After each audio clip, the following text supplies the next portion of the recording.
how much dropped out. Wait. Oh, okay. Now it's on. It dinged at me. Lost internet. Resuming here. Yeah, I lost the internet or had weak connection. I don't know if the last stream uploaded or not, but hey, I'm going to roll with it, see what happens. Hopefully it did. Hopefully we didn't have what we had last time where I lost part 1. I get a lovely view of my kitchen anyway, in the meantime, while I send out new links, because the old links don't work, by the way. Part 3, lost connect internet.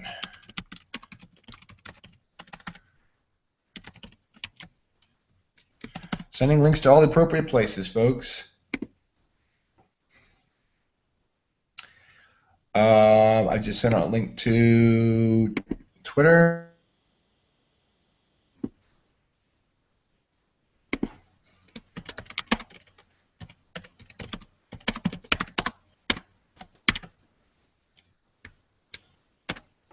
And we're good to go.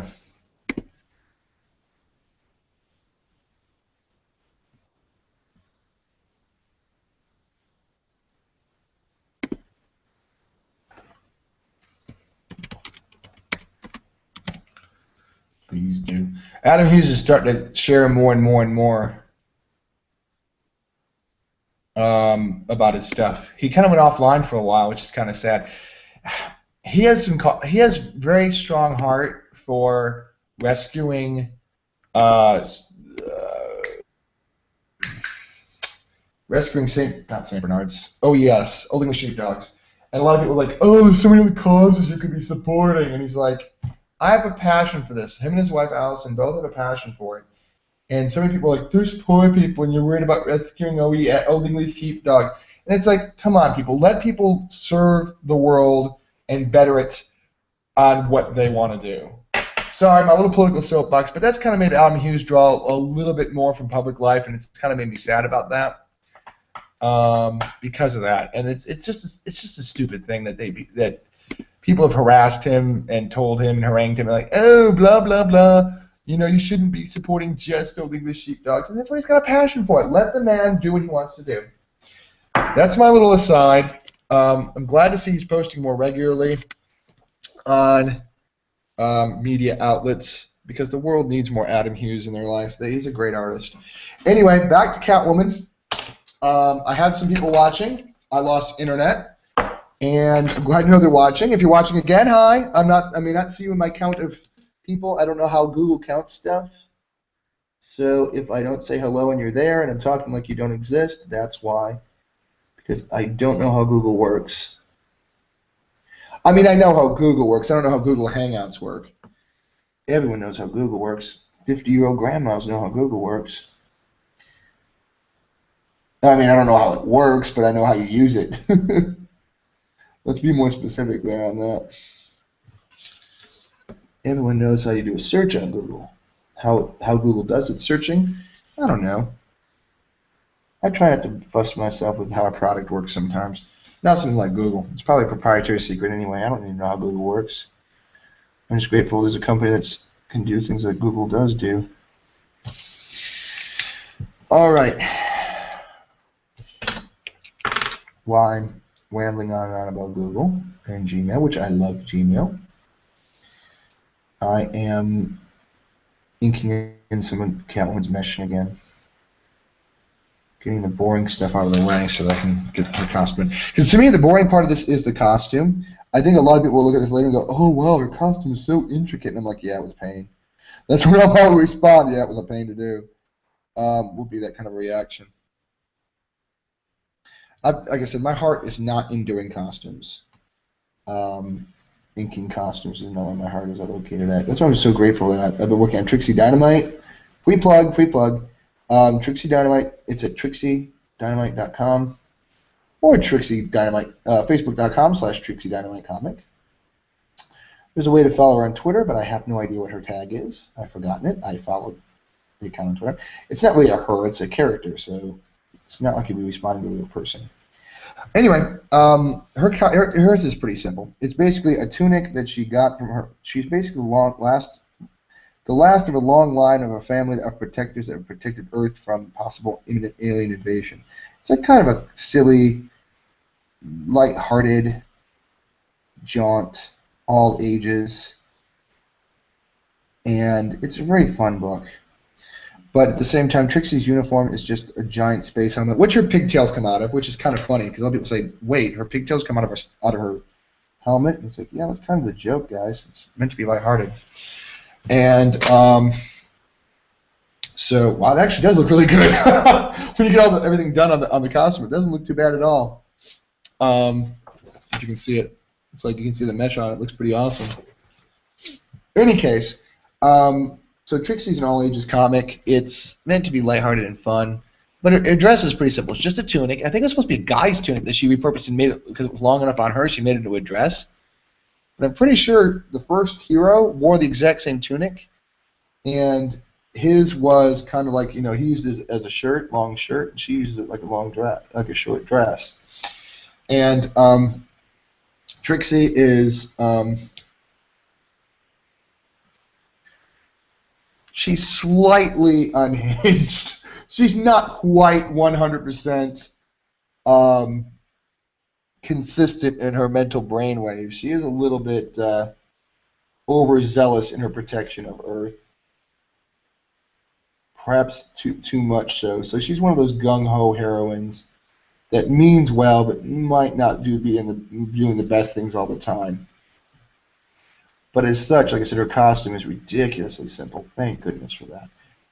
She's got rocket boots, which can be fun to draw as well. And she's just a lot of fun in general. And the costume is, like I said, so easy to do. Thank goodness for that. Because my passion is not drawing costumes. But luckily, Ben kept it really simple. Some shoulder pads for protection, like some armor, like shoulder pads. Yellow tunic, rocket boots, big space helmet where pigtails come out of it, and that's about it.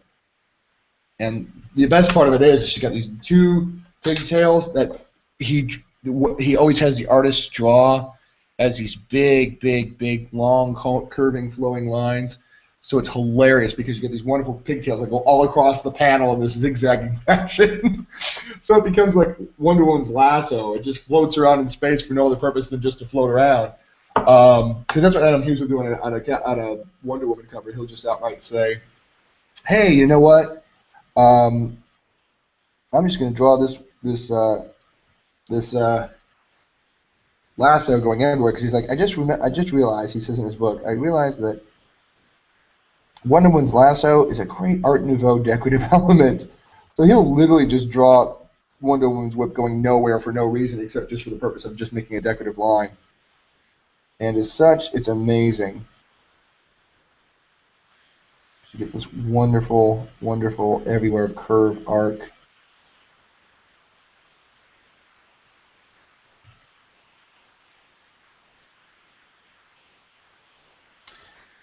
Still trying to sort out what he's doing with this panel. By the way, I think you're just seeing a big fat close-up of my head. If that's the case, let me know. So maybe I can back the camera off a little bit.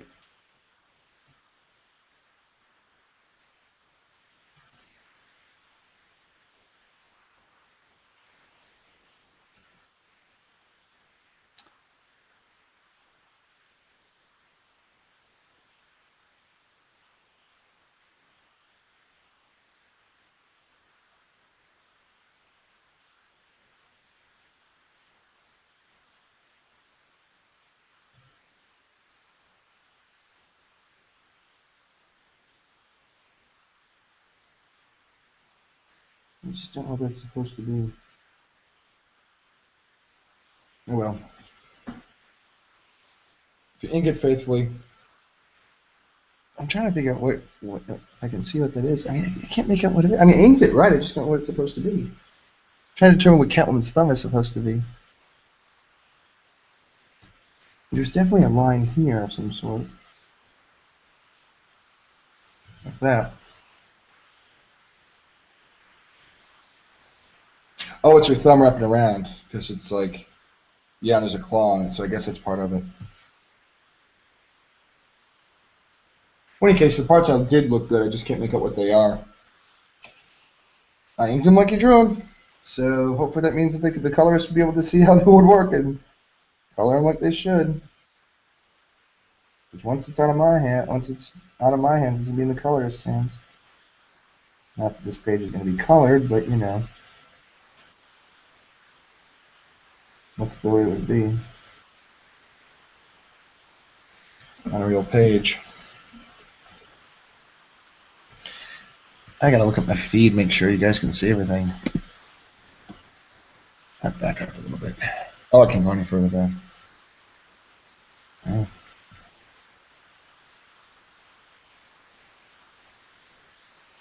I'm getting to Master Catwoman here.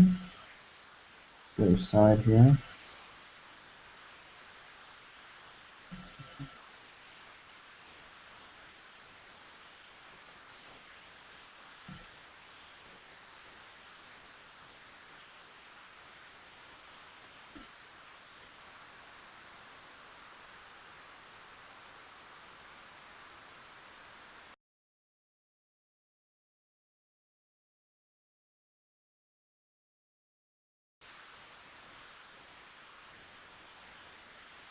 Mm.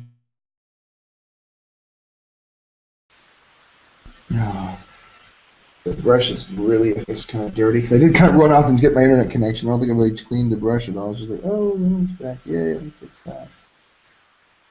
And didn't really pay attention to how my brush was. I was just like, let me just get back to inking. Let me get as much work as done as I can while the camera and the internet work. And it wasn't too choosy, but what happened after that fact?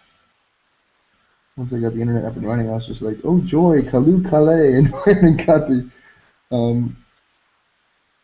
my camera up and running again, so I hit the show on the road again. Before I lose the internet for a third time. Lost it once last week and once this week. I don't even know if it uploaded my last session or part 2 might be lost forever.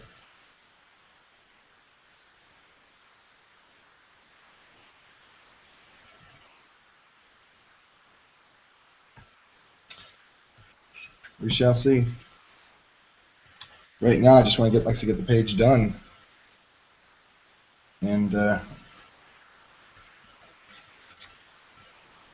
goal is to get it done today. It's almost 2 o'clock. Of course, I got a lot to start, and I took a 30-minute break.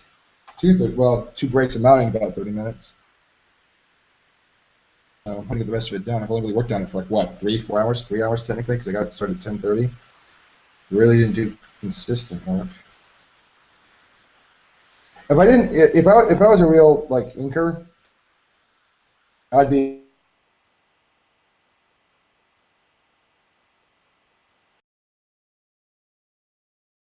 life before. I'd probably get up like 8 o'clock in the morning like a regular job, have my coffee up, start working on it at 9. And I might do that if I get like a inking jobs, like a regular 9 to 5. I mean, I'm not going to spend 9 to 5 doing the page. If I want to take a 2-hour break, I can. I just had to work on it until 10 at night. And that's fine because I'll be at home, so I can work whenever I want. So I'd be free to do whatever I want for the page and for the page. And what do I do with my metal ruler? Well, I put it over there. When I had the camera difficulty, I just tore out of here and ran to the other room to reset the router before I lost anything. I plugged my computer up to the main router, the cable router, and then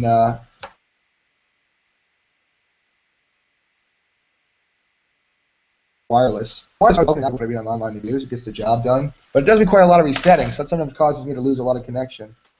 This is the wrong size pen. So that's some of it too.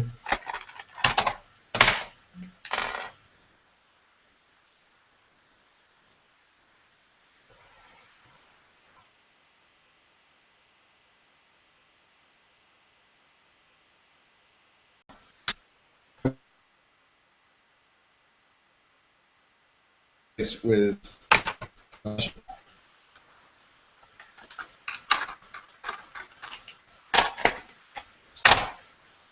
Anyway, if you were watching my video earlier, if you're watching now, I don't know if I talked about if I mentioned that I don't want to be I got some Micron, not Micron, sorry, Copic multiliners on order.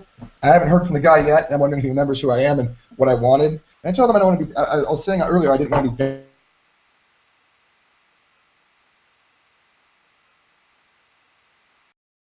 Because I think they'll come in and they think you forgot to take why I gave him my name and phone number. And I hate to be the guy that calls up and says, "Hey, do you have these in stock?" And then he says,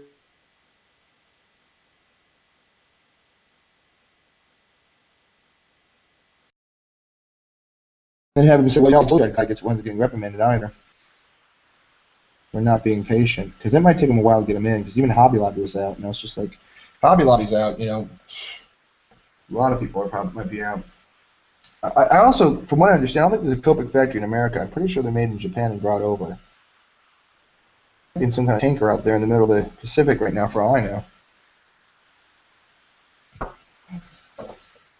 Again, the brand I think is Japanese, but it may not be made in Japan. I'm pretty sure there's a Kia factory in America, and Kia stands for the Kia is the word for of Korea or from Korea. So I'm pretty sure they're not all made in Korea. I'm pretty sure it's just the name.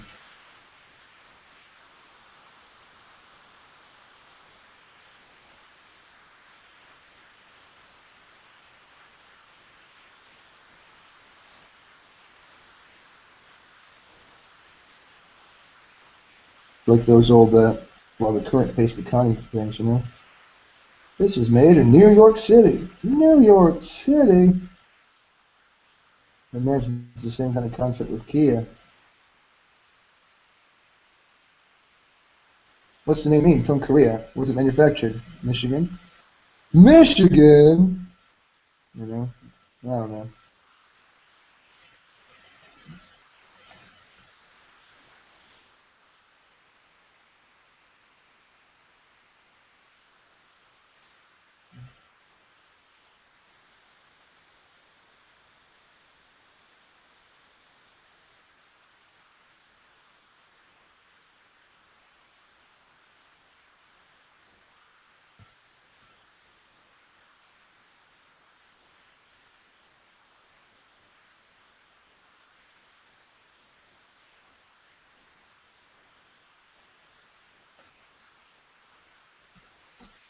Anyway, just filling all this in.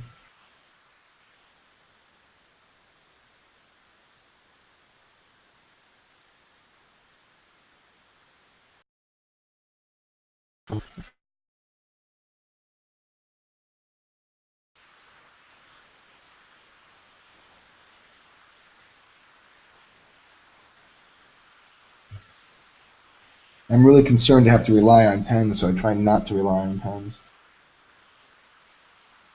Like, I think one day I'll have a nightmare.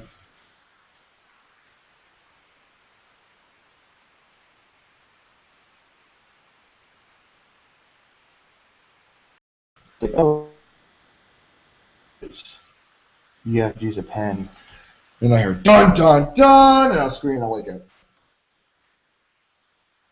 Like, I really think that's gonna be a nightmare for me.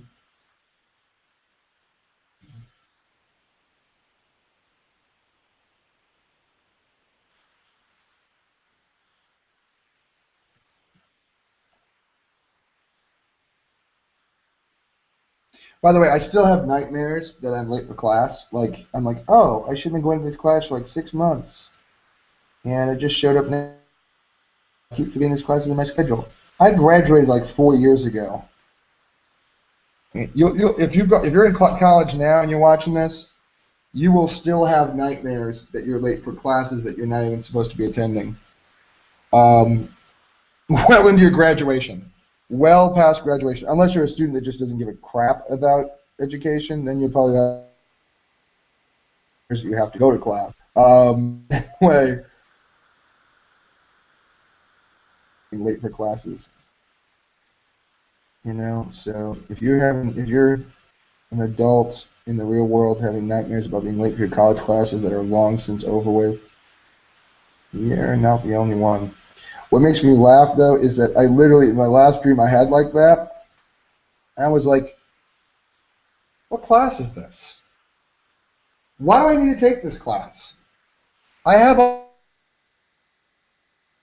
this. Wait, graduate. Like literally, that was. I think was that a cartoon? I don't remember, but I think I did have a dream like that once. I think. But there's a very funny online cartoon comic too that talks about that, and it said it'll be like,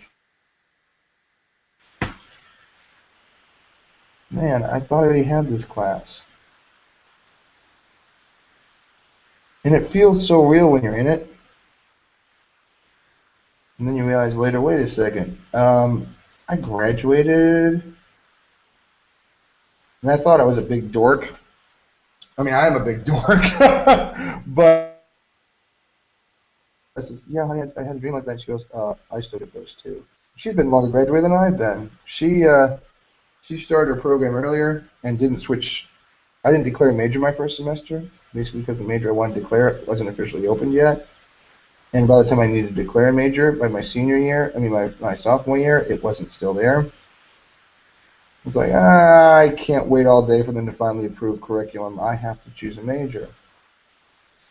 So I declared music, switched from art to music, and got my bachelor's degree, which has been a pretty good experience too. It's funny because I love telling people I have 2 degrees. Associate's degree in fine arts, national. Right, Jason. Keep upgrading your education. One day I'll have it. Bachelor in associate's degree in fine art. And they're like the 2 most useless degrees for the job market these days. Hey, and that's what happened to me. I was going to go ahead and go for my master's and go ahead and go into education, but I had to enter the real world. I had to get a job. I had to get paid, and then on top of that, the economy, the market tanked. And I'm like, why am I about like art? It's already cutting people.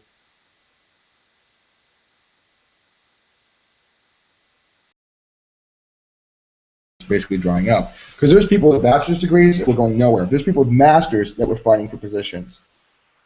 So I'm like, I'm going to fight to be underqualified. And I'm like, why am I going to pay for an education that's going to lead me to a job position that won't even hire me? So I said, nope, I'm not going to sink money into an education that I'm not going to be able to utilize. So I called it a day, went into the job market, and got tired of doing that. I mean, I was tired of that from Jump Street. I'm not out here to. Marketing jobs are held by 2 people: business majors and people that can get the job and what they want to do. Seriously, nobody works in marketing unless it's a stepping stone to something else, or because they're a business major.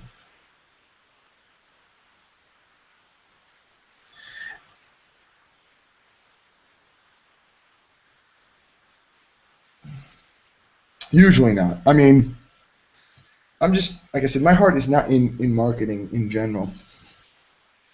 I have no heart for it. I'm not a businessman. I'm not out to do, I do business as necessary, and I do business as far as like for inking and stuff. I will do business to secure jobs and positions. But I'm not a businessman by course of action. I'm not out to sell anything. I'm out to sell something.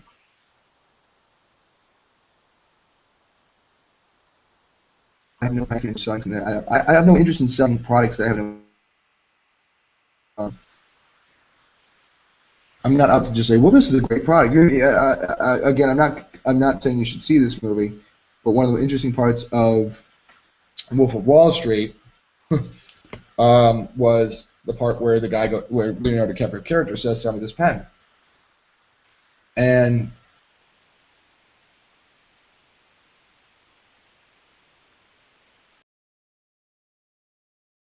the guy quite plainly says, I mean, I think somebody else tries it first, and they're not successful, and the guy says, and the one guy that's successful with the technique, he asks Leo, he says, Leo hands him the pen, and Leo says, "Sell me this pen." So the guy says, okay, you got a napkin? He gets out a napkin. He says, write your name on it. He goes, I can't. I don't have a pen. You need this pen. Buy it. And that's great. That's good. Some people have the business sense where you can just say, hey, you've got a need. I've got what you want. You need it. Buy it. And they can do that with anything. And then other people can only do it with certain things. I don't like doing that. I don't mind selling you something you need. Not at all. I don't want to sell you something you don't need. That's what I really don't want to do. I hate salesmen. I hate salesmen that sell me stuff I don't need. I don't mind suggestions about stuff I might want to think about. I don't need to be sold into something I don't want, because it's insulting to both of us. I'm not the kind of person that buys something because something comes up. I'm not. In fact, I don't even own an iPhone. I don't own any smartphone. In fact, I haven't bought into the philosophy that, hey, you need this kind of a phone. You need this kind of technology. I don't need anything. Would it be nice to have it? Oh yeah. Can I afford it? Oh no. So I haven't bought nothing. I haven't bought a single smartphone. Why? Because I can't afford it. I don't need it and I can't afford it. So why am I buying it? So I don't own a smartphone. Would it be fun to have? Oh yeah, I'd love to have it. I'd love to be able to go check Facebook on my break rather than walk to another computer lab and look it up. Do I need to check Facebook that often? Not for the price they're asking for a smartphone. What else would I use it for? Directions? I've just recently got a GPS. Why do I need directions? Plus my city. I'm way off the map here, guys. Sorry about that. My local township made it illegal to drive through city limits on a cell phone or using a GPS. So I have to, unless it's hands-free. So I can't even use a GPS to get where I'm going unless I'm in a park. Unless I'm parked.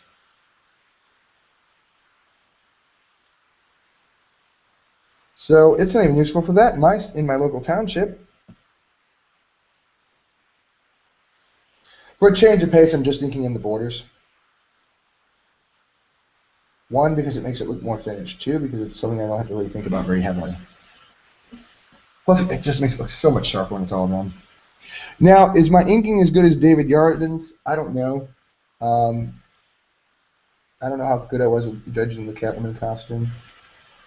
There's so many lines and straps, I'm sure I got some of them wrong.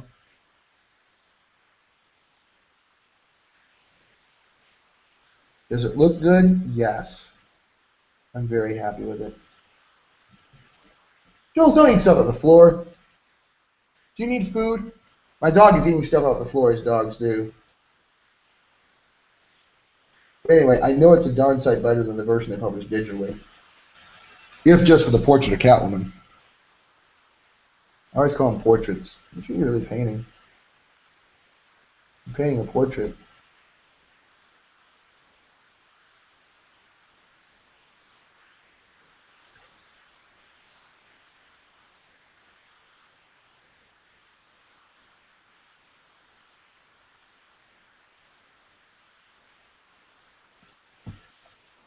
I'm so happy. Once I get these, I got little tiny lines of mesh in her costume that we can't see. Excuse me. Once I ink those in, this upper half of the page, actually upper 2/3 will be done, and the bottom will be just gravy because it's mostly the background and Soup's like bold inking stuff, bold inking, and I'm looking forward to that. I really am looking forward to that.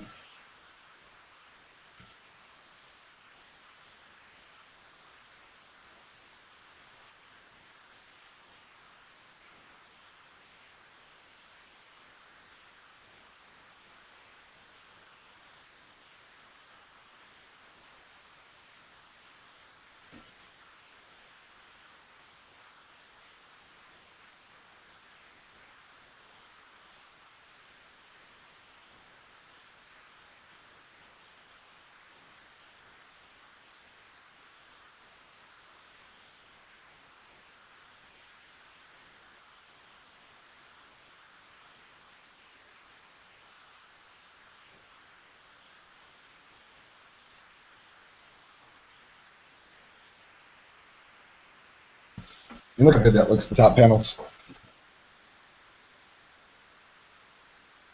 Look at that. Look how finished that looks now. I mean, I got a lot I got to do, but it looks really good. I mean, I don't have to hold it upside down so you can see it all on the page. But that's pretty good stuff right there. And again, I'm not bragging. It's just it looks good because it's well drawn. I mean, you can't fake a well drawn page. If you ink it poorly, you can do a bad job in portraying it, but you can't. It's going to either be a good looking page or a bad looking page, and in this case, it really looks pretty good.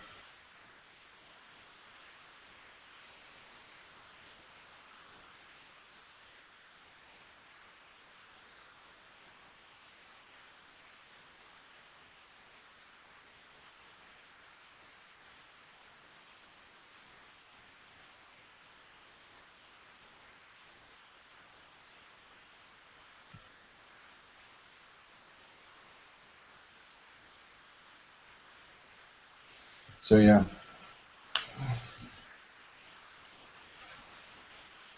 Let's think in Catwoman's costume lines before I get too carried away with uh, knowing I've got the last half of the page left to do and I'm almost done. And most of this is bold brushwork. I'm just excited for it because I mean, a lot of the tight line work is almost all over with, and I'm not interested in tight line work. I'm getting better at it, and I guess that's probably why I didn't it before because I'm just like, ugh, I suck at it. I suck at it.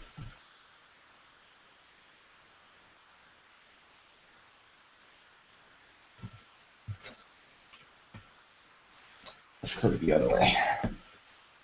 By the way, I'm going to continue to do these kind of things. Like I said, this Yarden page that I'm finishing, not the last time I'm going to be on here. Depending on what I get done today,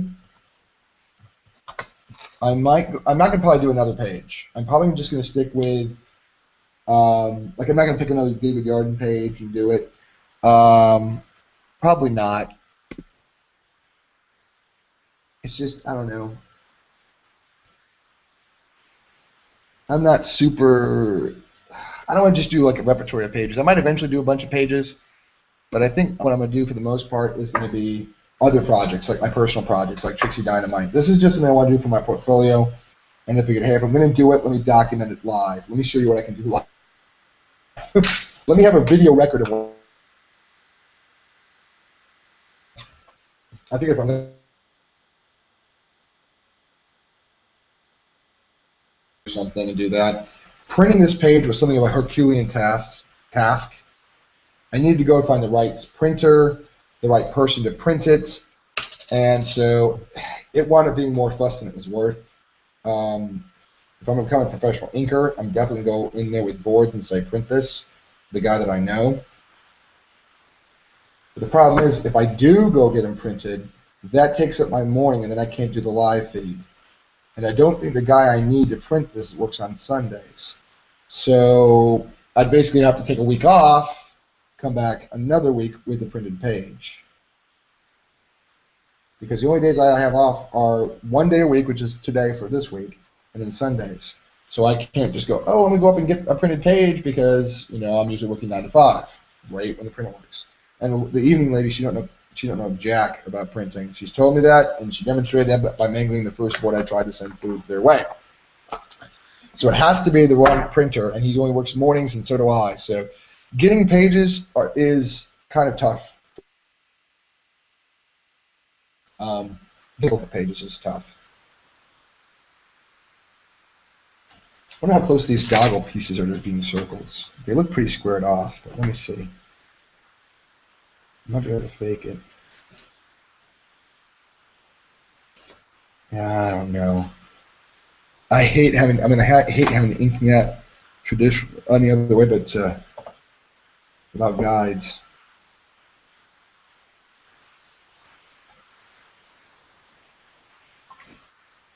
Let me get to inking soups now that the top half is all done. Up to right here. Let me get to inking the fun stuff.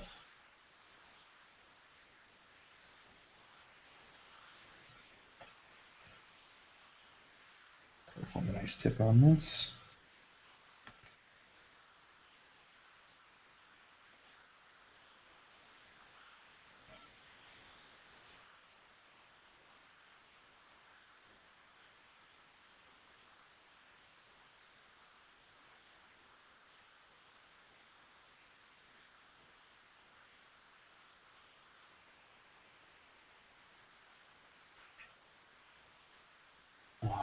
tape on it.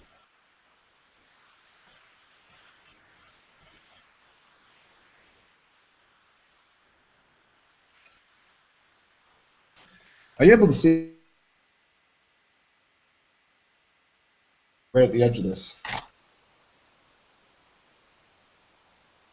Okay. Are you following me, camera guy? Good. Oh.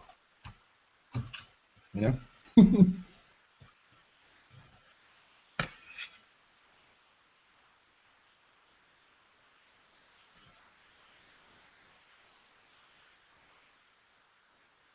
Try to ink this? It's not going to work. Stop having a boring line. Stop having a boring line. All right, no more ShamWow impressions for right now. I don't need to be the ShamWow guy.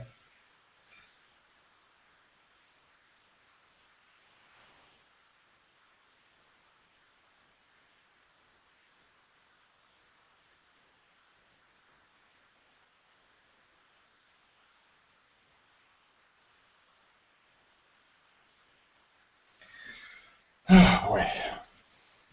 As expected, Soups is going pretty fast. Whenever you got long lines and nothing else, it goes pretty fast.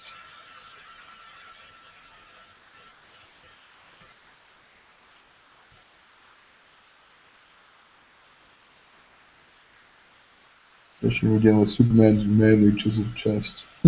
rough strokes are okay when you're dealing with like a muscular guy. Seriously.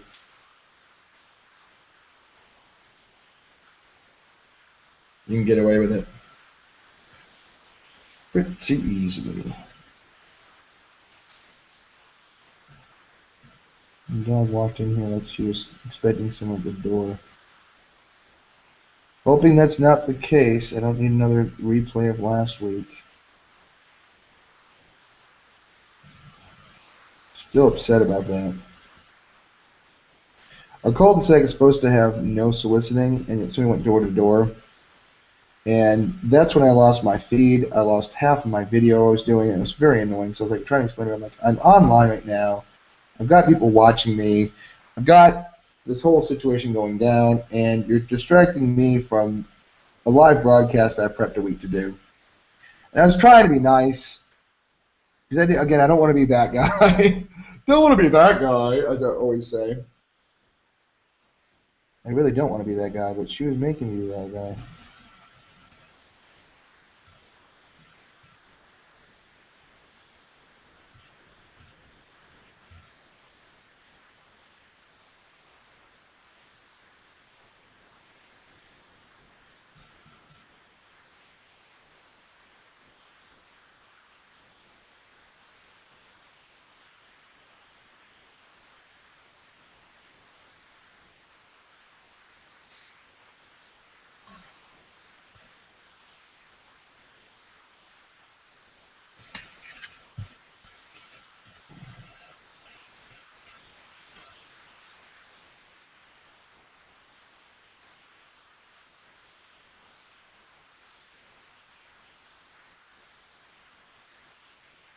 I've already determined today if I get a door-to-door salesman, I'm going to say, look, there's no soliciting. It says so at the front entrance of the cul-de-sac. Get lost or I call the cops. I've got live viewers. There'll be my witnesses.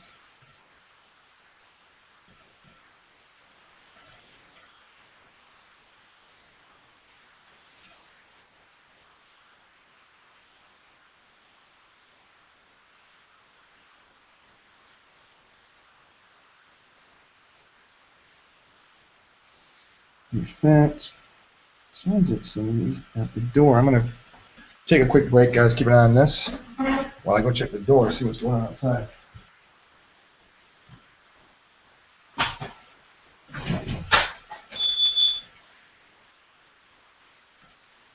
Oh, okay. It's next door neighbor.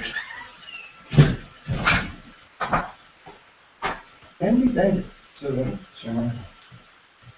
Just next door neighbor. Thank goodness for that. I didn't have to deal with people messing with the house.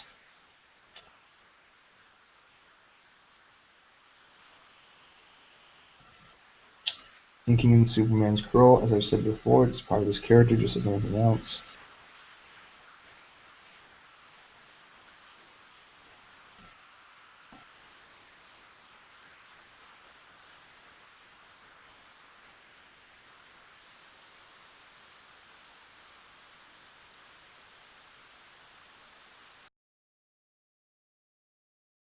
All right.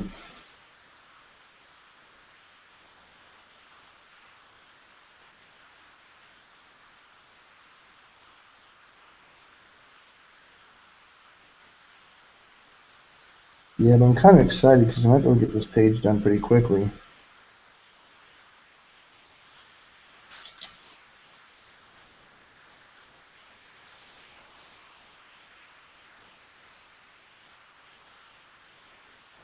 And my concern was last time I had to end up kind of early because it was my wife got off of work and I had to make dinner and stuff. Well, I didn't have to make dinner, but I'd be kind of a jerk to be home and not like, hey, honey, you got home. Great, now you can make dinner. Yeah, it's kind of like a very chauvinistic position to have. So I'm like, yeah, let her come home, relax to a nice hot meal. And she came home, she's like, oh my goodness, you made dinner. I said, of course I made dinner. I'm not going to not make dinner just because I'm home. I'm not going to just sit around on my butt all day. Even if I am doing something live on the air, I'm still not going to sit around on my butt all day. And she loved that. She loved the fact she was able to come home and not have to worry about, gee whiz, how's dinner going to get handled tonight. And again, that was my goal.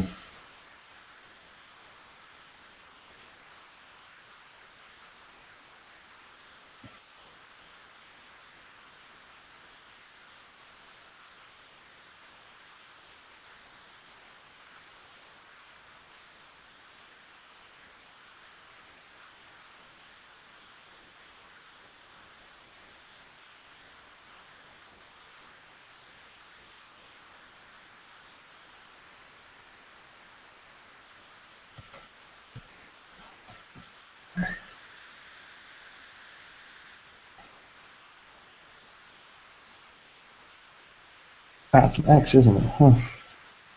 I'm looking at the brickwork to see what's what. It looks like I kind of underestimated how much it need to be black, actually. Which, again, is fine by me. I can make it as much black as necessary. And this one over here.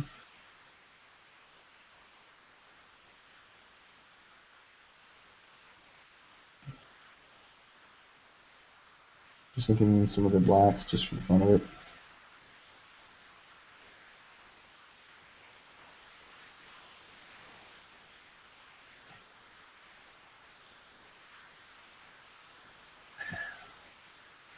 Just for fun and very little profit.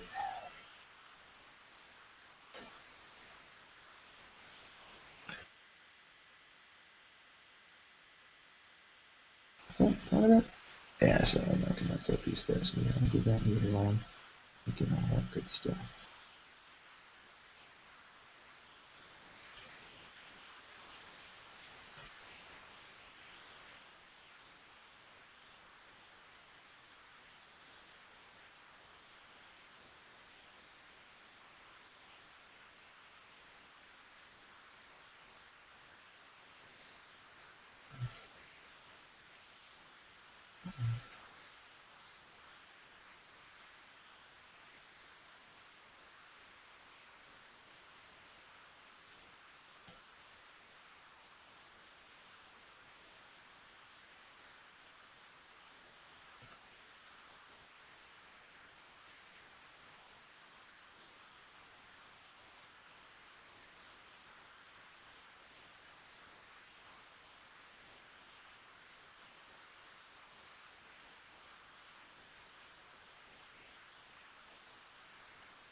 There we go. Trying to see what kind of things we got to do with down the bottom here.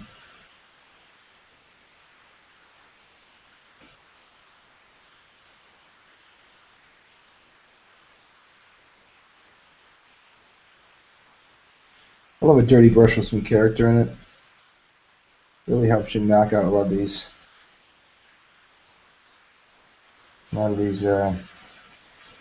textures pretty easily.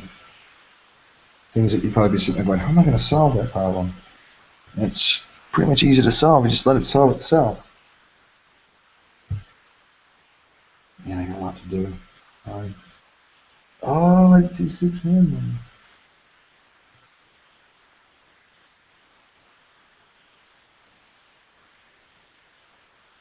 Okay, good. Brush that in there so I can see where that is.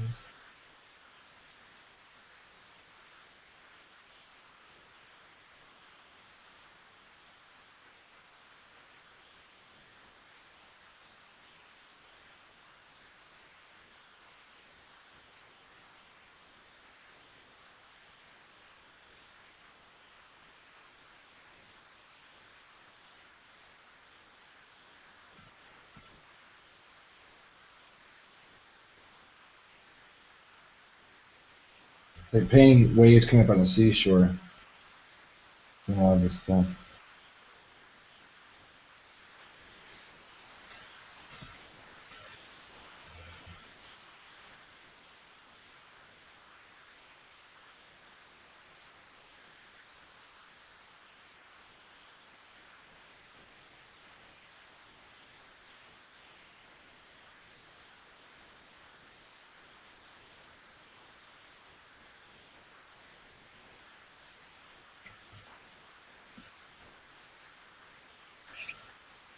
So I got that. It's gonna be pretty awesome when it's done. It's looking pretty awesome now, but it's gonna look even better when it's 100% done.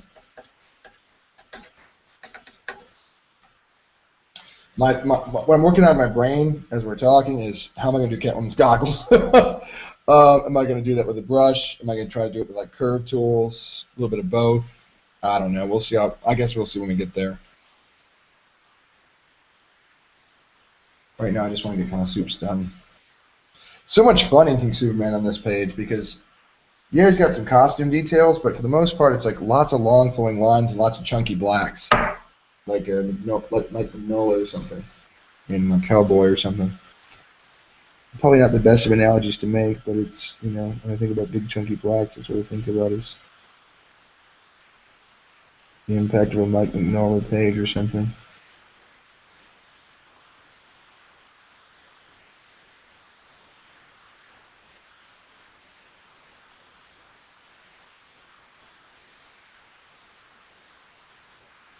I've got songs from Yes Man running through my head. Um, all the songs that were used in the background for that movie. Watched it again for the first time last night.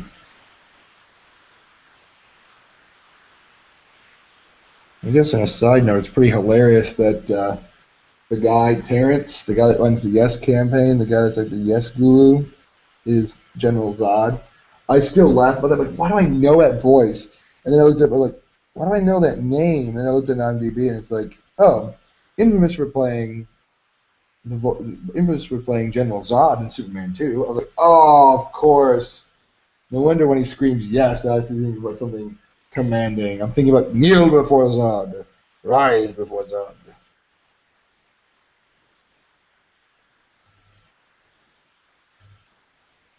Good old Terrence Stamp. Um, anyway, um, we were doing for Superman nerds. Yay! I'm not a Superman nerd, incidentally, but I am just a regular nerd, and that kind of qualifies me to be partially a Superman nerd. And I don't know why everybody gets Superman so much hate. I don't know why everybody gets Batman so much hate. I can understand a little bit why people give Batman hate now, because Batman's kind of coming into popularity now. Back in the day, Superman was the bomb because America was a lot simpler. And I think when America got a little bit more gritty and started seeing more of what's going on in the world, Batman got to be more popular because Batman's more of the solution to the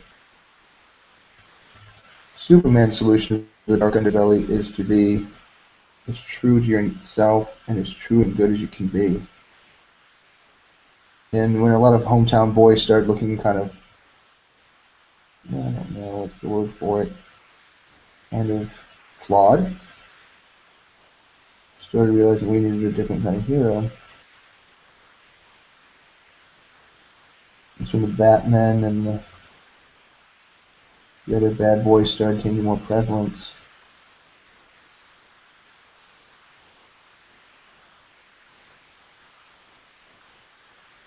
But now Batman's getting to be the point where he's so popular that people mock him for being exactly that. In other words, people mock him for being, oh, the brooding hero, la la la, and now he's become the butt of the joke, rather than necessarily the answer to the other joke. In other words, Batman is kind of the answer to the joke that Superman is too good to be a good guy. That, there's an illusion that the hero can't be as good as he claims to be. And Batman is now becoming the parody almost of the bad guy who does the darker hero who does the right things.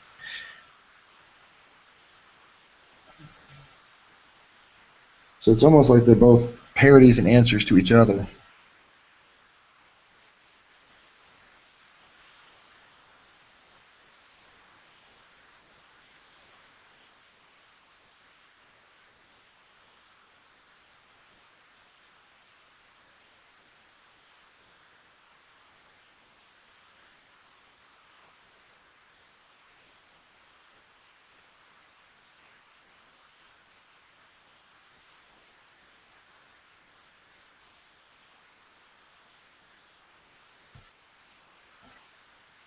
Batman is the counter to the Superman myth, and Superman is the counter to the Batman myth. Well, he could be used as that, but I don't know if he's being used as that now.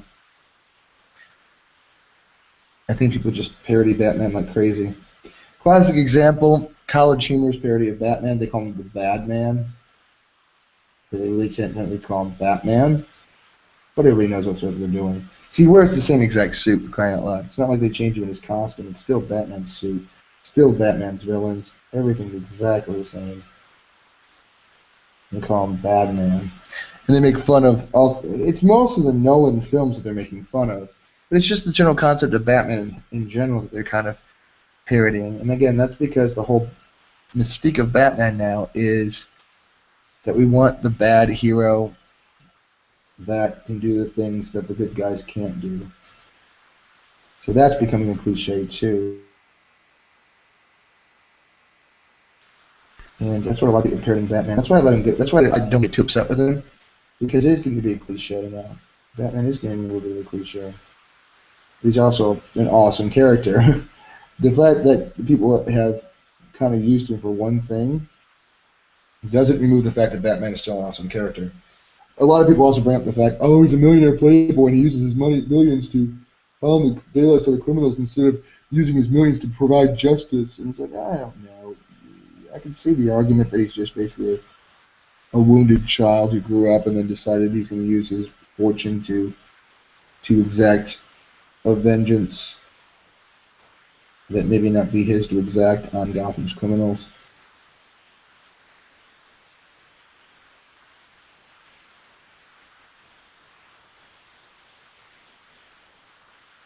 There's a certain credence to that argument. Couldn't his money be used for other things more useful instead of just building toys so he can play Boy Scout or cop, Rent-A-Cop? Probably. But then couldn't Robin Hood have been using his efforts in a better way? Maybe Robin Hood should have ran for government, Instead of robbing from the poor. Robbing from the rich to feed the poor. Wrong way around, Jason. It's kind of the whole point. It's like every myth can be torn down if you look at it.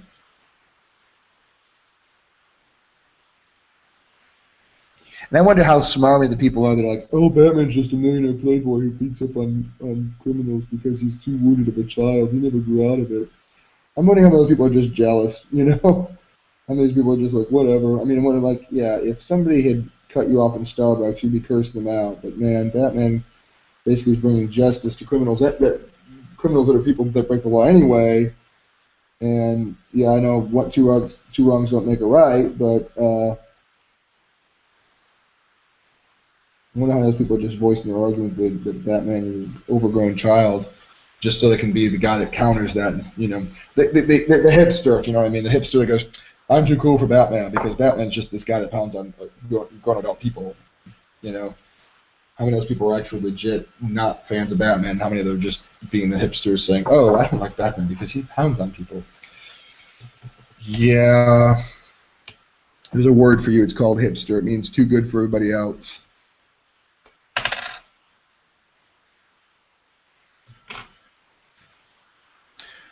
It's never fun to be at the business end of a brush. I was just thinking about that. I can't remember if I've ever put the paint end of a brush in my mouth. And I was like, yeah, I don't want to be on the business end of a brush. That's one thing I can't remember if I've ever done. I'll tell you what, my first year as a painter, I was all in my paint. In other words, if there was a clean spot on my hands, it was one spot because I would always have paint on my hands. If there was one spot of paint that was wet on a canvas, my hand was magnetically drawn to it. I swear. I swear it was. Because I'd put like a little dab of paint. Okay, how did I get paint on me? Because I put my hand in the paint. It's like my brain would automatically seek out whatever area had the most paint, and then I'd have my hand in it. I don't know why. It's just one of those things that just happen to come true. I'm trying to see a little bit more about this Yarden page here. I need to clean my brush real quick. No. Before I clean my brush, I need to do this inking of this stuff here anyway. So why get it clean if I'm about to get it dirty with a bunch of dirty inks here anyway? Real quickly, I'm going to cheat. I'm going to see what Yarden did about Superman, because this is a decision I don't know how to solve.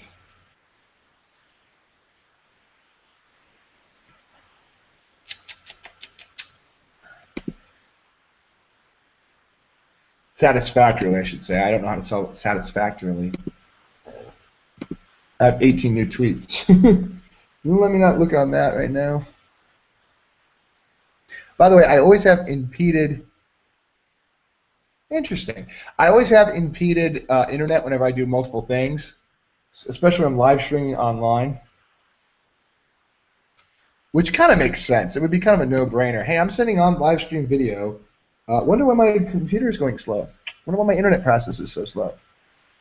Published high art line art for colorists. I wonder if it's in there. Because I don't want to ink right up against his face and be like, wait, that wasn't a great idea. Because there's no go backs. There's no go backs on that. And I don't want to be. Oh, he only has two in there, and one of them is a Catwoman, but it's not the page I'm doing.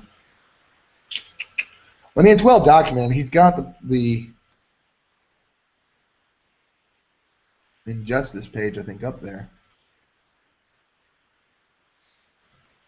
Where's the Injustice page he did? I know I've seen the whole page colored by him.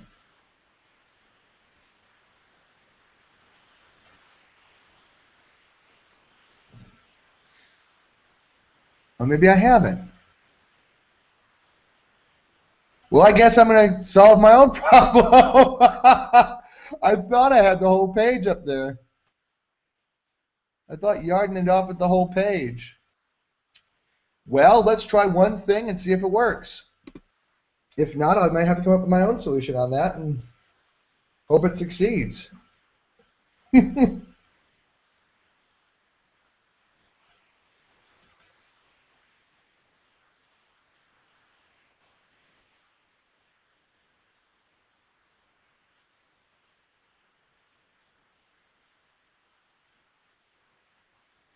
Every once in a while, you get these little blocks where you're like, oh, interesting. I guess I got to solve it on my own. Yarden, Injustice, Catwoman.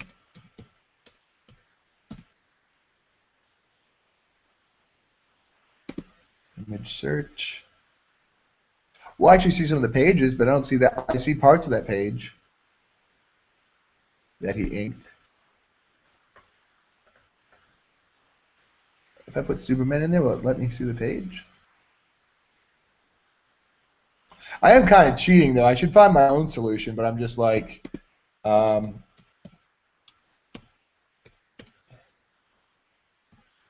I am kind of being a little bit of a cheater.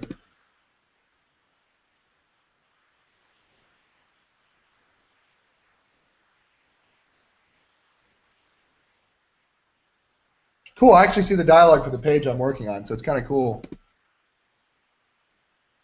That's a digital version. The lines are too weak. The digital version, the guy was so weak with the lines. He was. I mean, there's a point where you can be heavy-handed with the line, but the guy that did the digital versions, he didn't just go light-handed on the lines. He just didn't do the lines. Period. There was no confidence in the line work. It's just, oh, I don't want to draw a dark line. Be bold for crying out loud. It's a comic book. If you're not bold, it won't come through in the final print. I promise you of that.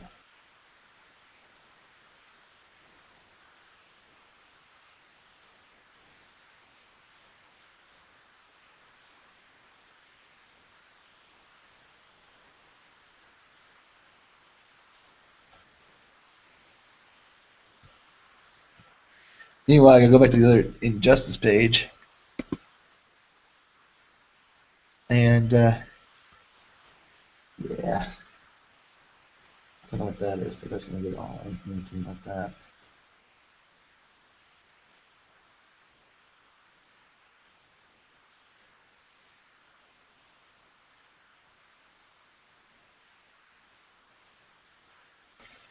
I'm trying to solve a lot of these problems before I get to them too in depth.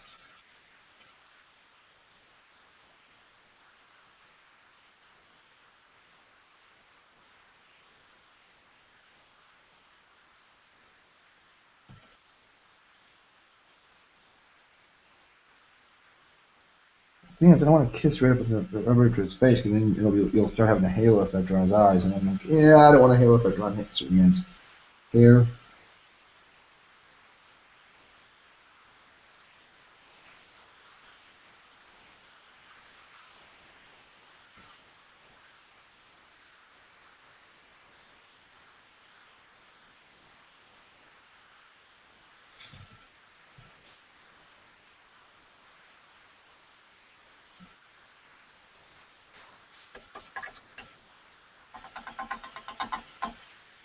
Quick rinsing.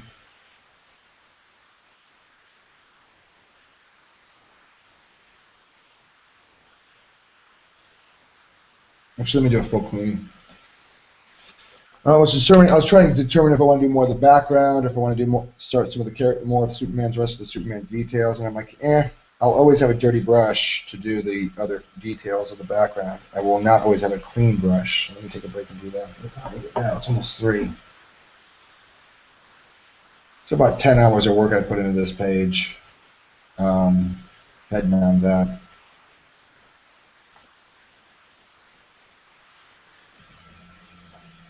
Not the fastest page in the world, but I am trying to be more careful since this is a portfolio piece.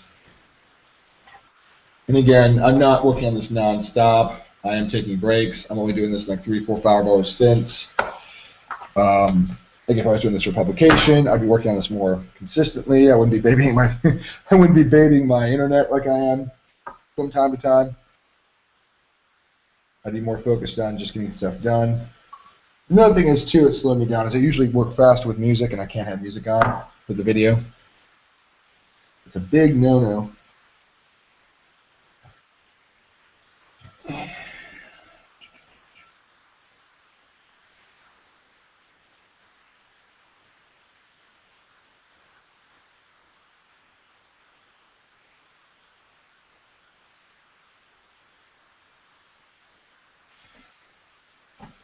All right.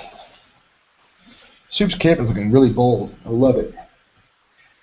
I knew it would be one of my favorite parts of this panel. That's why I didn't rush to get it done. I wanted to leave myself some kind of ice cream at the end of the page. I also kind of wanted not doing Cantwell. The fact that Cantwell's on the right. It's really good to ink your pages from left to right, just because, unless you're left-handed. Let me add that disclaimer, unless you're left-handed. Then I would definitely ink it the other way around.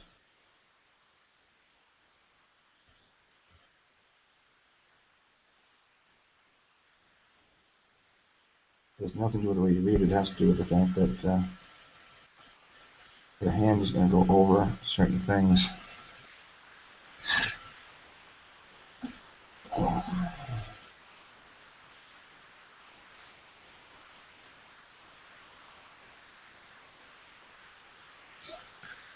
And you don't want it to be. Oh, David Yarden. Shame, shame, shame. He gave us a tangent. Oh, shame, you know your name. A tangent is when you have a line kissing up another line. If you pull up the original page, look at Superman's hand. That line reds the edge of his knuckles. Shame, shame, shame, shame, shame, David Yarden. You should know better. Well, I say that, but the thing is, when you're an artist, you're in a rush. You get it done. You know, you start drawing, and sometimes you just go, one tangent. No one's gonna care.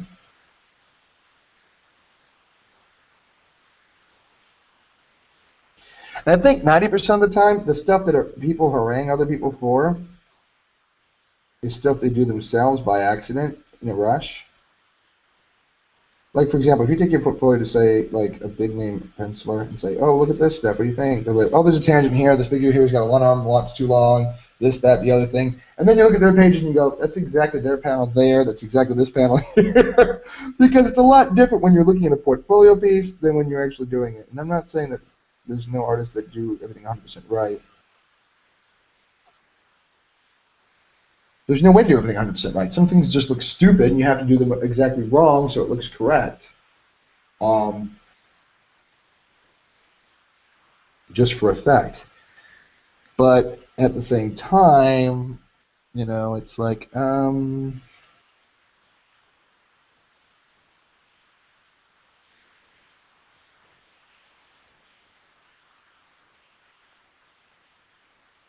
tangent.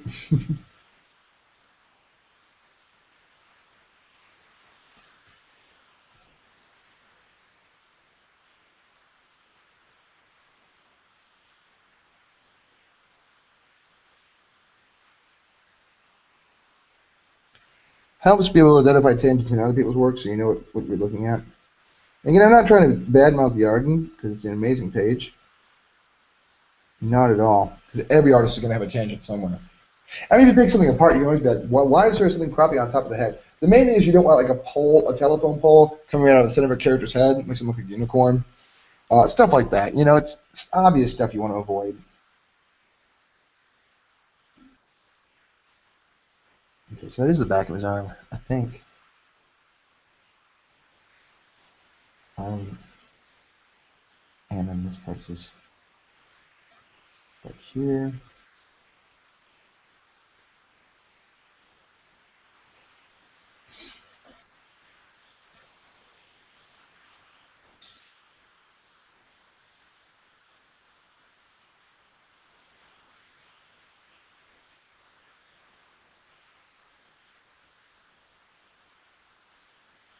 And I'm just like kind of being really hard on David Jordan on that point. I'm just like, oh yeah, tangents. I don't know how many times I probably had a tangent in my own stuff.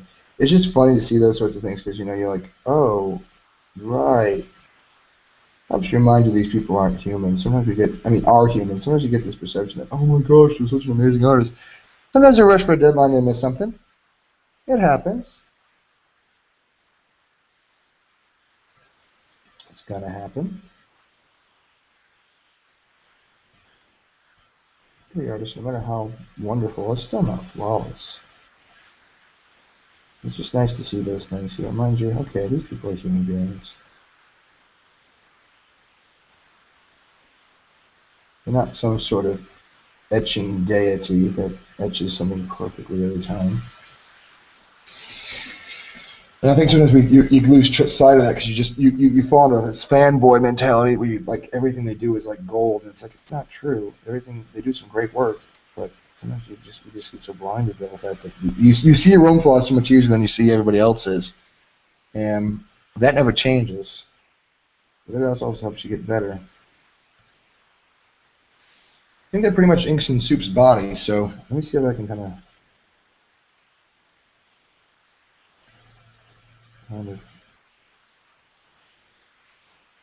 fill in some details there.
Being extremely silent and trying to concentrate but I won't screw up Superman's outline. As I said, then I got a little bit of an outline issue, but that's okay.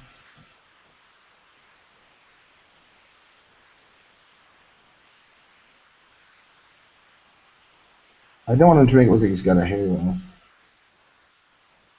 That's kind of what's happening a little bit. So I'm trying to make sure I don't ruin the effect of pencils without.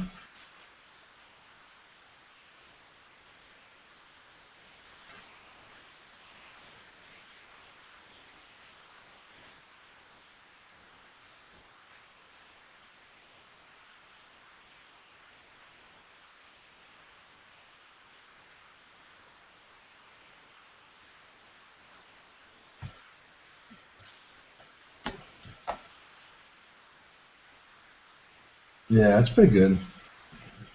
I'm trying to make it look like I said. I'm trying to make it look like Super doesn't have a halo around his head. I'm just trying to like ink it as well as I can without getting too close to its face to ruin the effect of the actual inking. But again, I don't want to make it look like he's got a halo on his head either.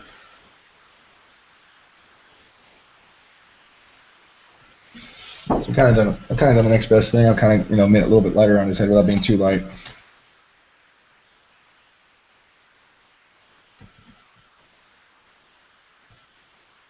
So it continues the effect of the breakwork without being too much. All right, well that gets this entire side done. This entire side is now done. So basically just got this little quadrant right here.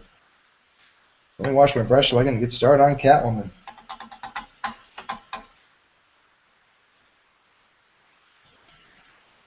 Super excited because this is the last of the panel. And I don't normally do the panel borders this early, but I might just do it, just get over with. I just get 1, 2, 3 lines, and then really, anything I carry on this side, like I can get the black edges on some of these things already done in. Let me grab my big ruler, get that put in. I've already got the brush out and everything, I mean the pen out for it and everything, so might as well go ahead and pen in those lines.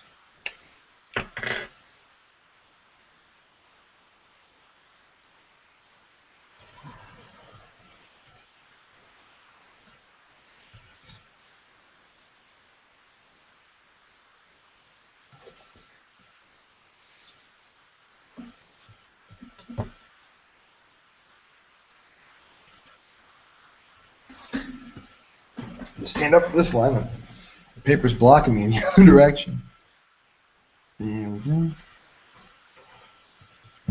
Oopsie. Well, I should be able to line up pretty good.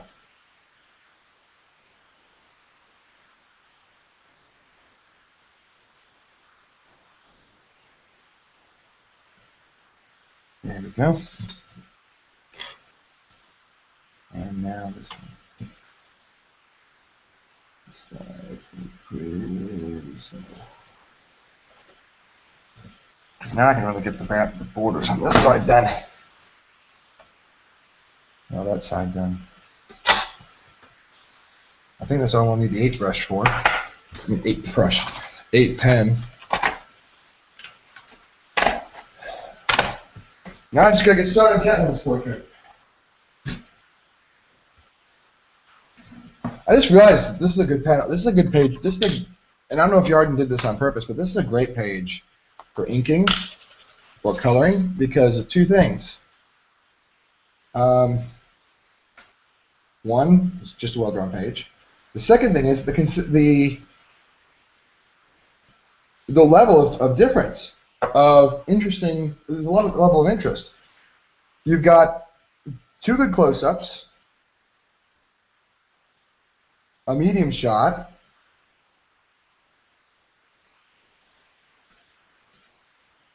and you got 2 big close-ups, a medium shot, another medium shot, and a close-up and a medium. So you got, I mean, there's probably, I don't know the terms of the camera shots of that, but you've got a couple where you got, over-the-shoulder shots of characters, close-ups, medium. So they're not all tight portraits. They're not all far away little small ones either. But you get 2 small ones of Catwoman, a side of Superman, another side of Superman, much smaller. So you get this wide range of like different opportunities to draw different depths of each character. Because you're not going to draw the same level of detail of Catwoman here as you did here or as I will here. There's so much more detail in this just because of the surface area. There's not any more detail here. I think this one actually has more detail. This one actually, well, no, this one has about the same level. But this one, her features are the same, but she's got less area to put them in. So there's a lot of things where one stroke defines the entire face or an entire feature.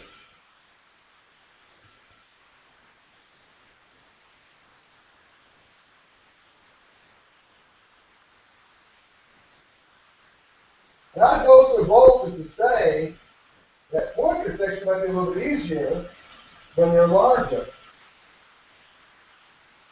Just because you have more lines to carry the weight.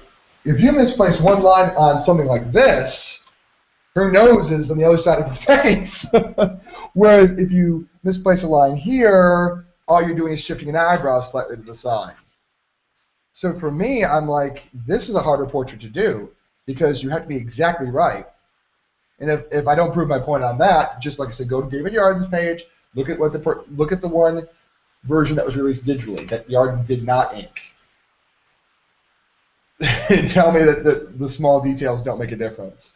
Like I said, it changes Catwoman's entire expression when it comes to that. So yeah, it's all about the finer details. I'm gonna do a quick media check real quick. I know I'm live. I have no viewers. I don't know if that means they are viewers. They might be communicating with me via other means.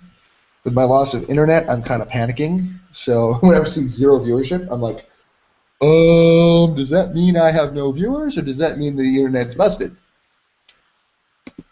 All right, let me refresh Facebook.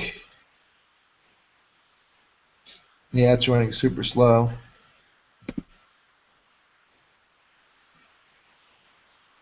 Oh, that's sweet. Anyway, I'm starting to get peckish again. My wife makes some killer pork chops, but they only last so long in the stomach before they're gone. Anyway. Oh, I do have to do Soup's.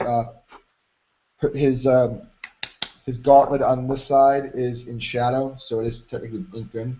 I noticed that from the page. I thought maybe Yarden had just inked it, just penciled it in for just so we could tell what was his arm and which was his wrist, and which was his wrist and which was his hand.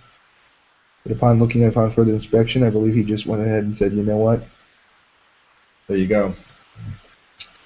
And I'm going to ink some parts of this line a little thicker because I don't like the way it looks kind of consistent. A little trick I learned from reading from Terry Dodson. Ink the underside of things a little bit thicker. It gives it weight on the bottom. Not the underside, but the shadow side. So it has some weight.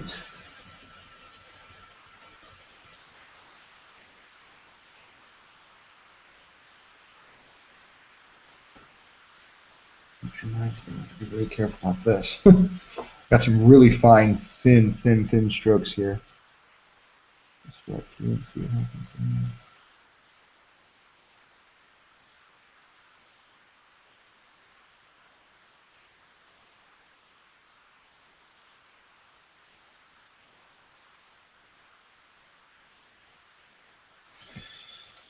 There we go. The gauntlet has begun, folks. I'm just going to go around and kind of ink some of the thinner lines first while the brush is clean and make sure the thinner lines easier. Just so they got the beauty strokes taken care of.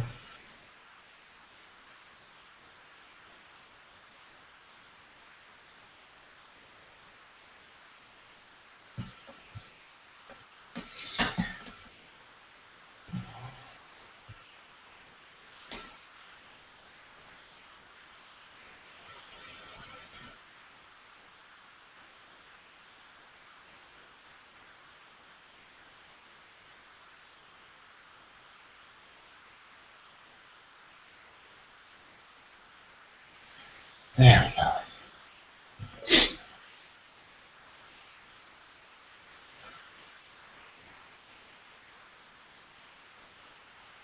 Jeez Louise.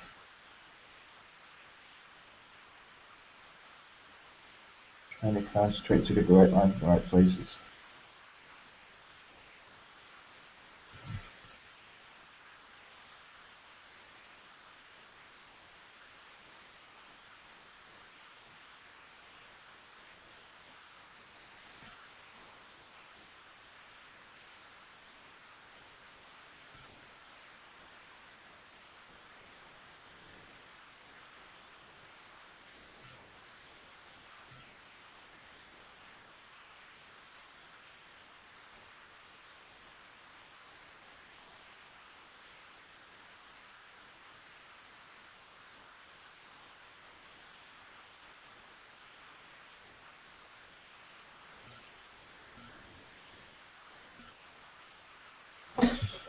Yeah, I'm starting to look peckish again. Well, good news is I'm on the downward slope of this page. That's the good thing.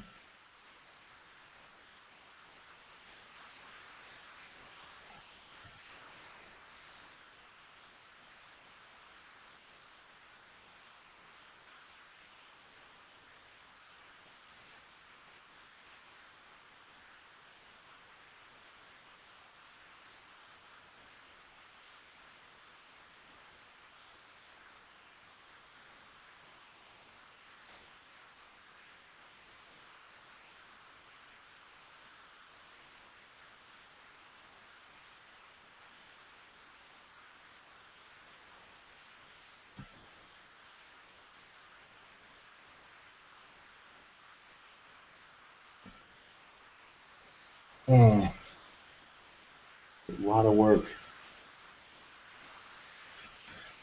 This looks exactly right.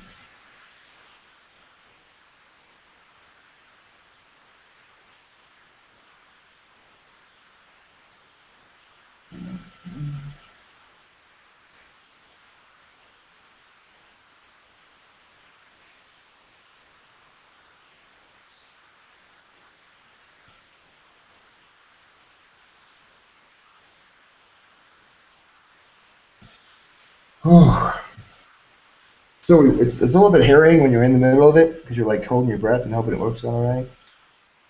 Hoping your brush don't slip and put a black smudge all across the page. Once it's done, you breathe a sigh of relief and look at how it came out. Like, wow.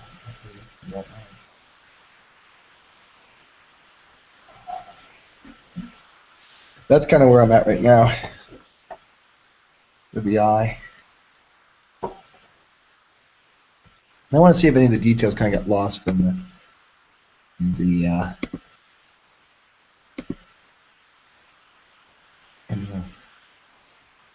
No, that's exactly right. That's about right. Yeah.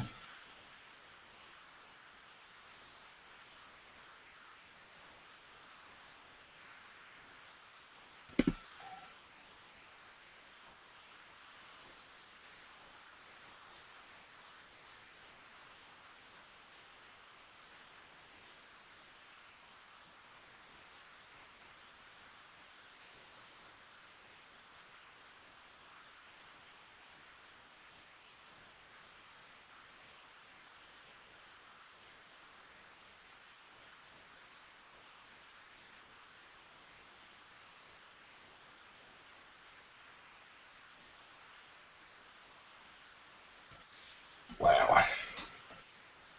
I'm gonna get some of the bold blacks just to test my brush, see where I'm at with my brush clean levels.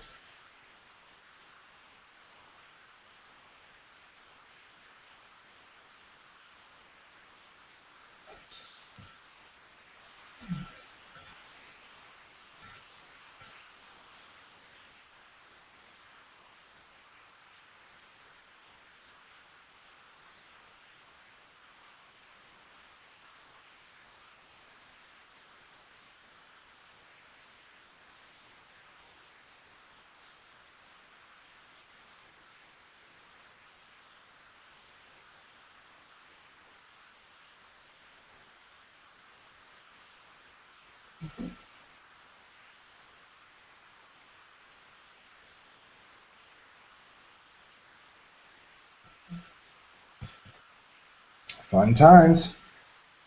Still doing pretty good. I don't know if I trust it with the finer point lines, but it's doing okay so far.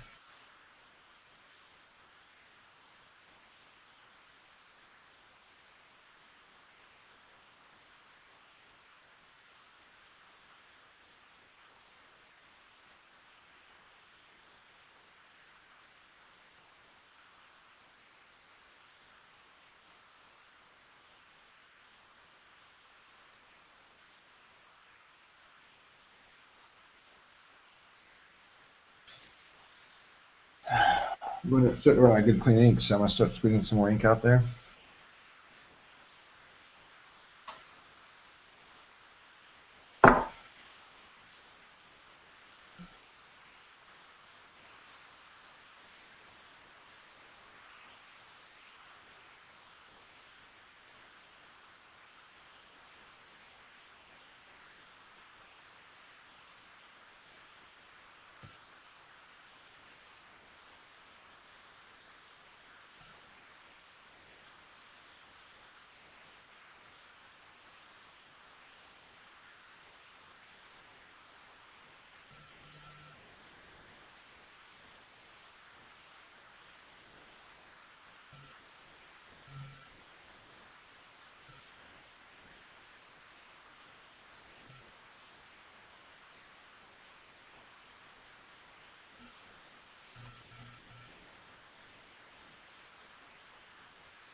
What I'm doing is I'm inking in some of the just regular just scratch up lines on her straps. Ones that don't really need really clean lines, ones that actually look better when they're dirty lines. Just so I can again gauge where the brush is at before I get too into detail of some other finer points.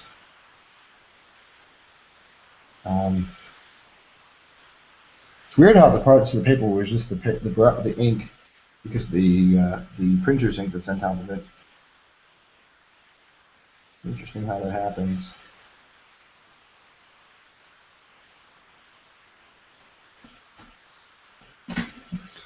Got some nice spear strokes in there, some nice shading.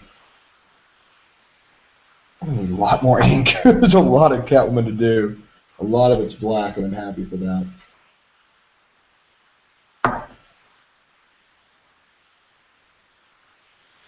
I'm happy to just sit back and draw some black lines for a while. With some black shapes.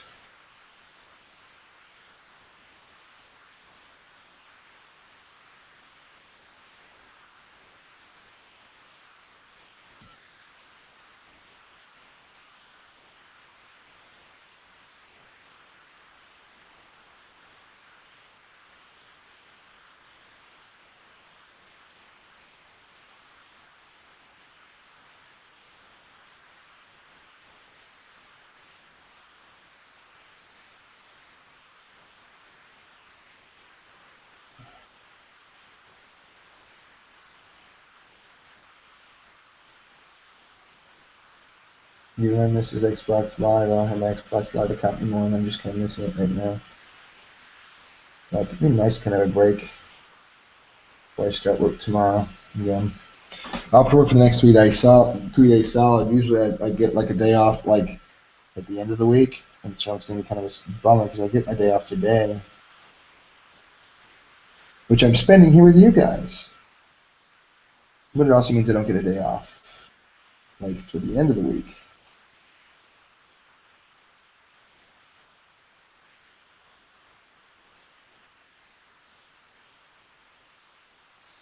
So that's the drawback. I get to have my day off. It's just today, which again I'm using to do this video,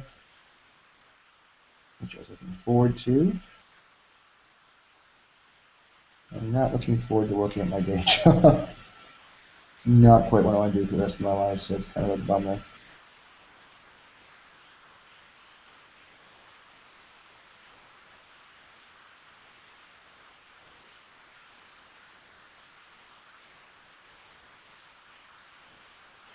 And who knows, maybe next time I'll do a video and it won't be necessarily inking. It might be like,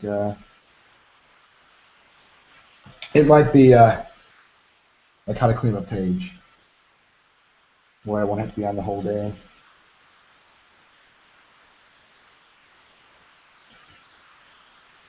There's a couple fine tutorials out there. They're not my tutorials. I got some techniques I picked up. Oh, Catwoman's wearing some diamond earrings? Well, that's cool. You're a pain in the butt to ink, perhaps, but that's cool. I got a dirty brush, so I'm going to zap in some of my borders again.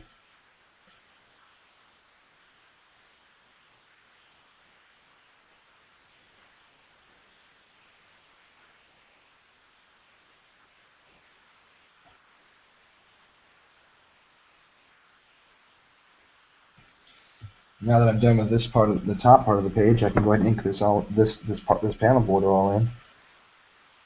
I mean, that ain't going anywhere. That's all done.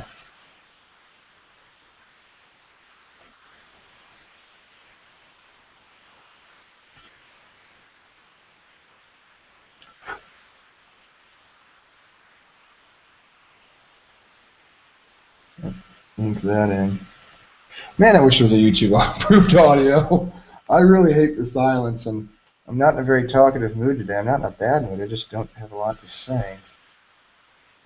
I live a pretty boring life outside of this. Day-to-day marketing, that's pretty much what I do, and there's nothing to talk about with that. And even if there was, I wouldn't, because I might wind up saying something bad, and I don't want to be unprofessional. So I'm not going to talk about my day job. It's just more. What do you need to know about it? It's marketing. It's not this. It's not what I want to do with my life. And again, it's not this. So this is what I want to do, is something with art professionally. So knowing that, you know, it's nothing that involves anything on this channel, pretty much. No sense in covering a boring topic, I say.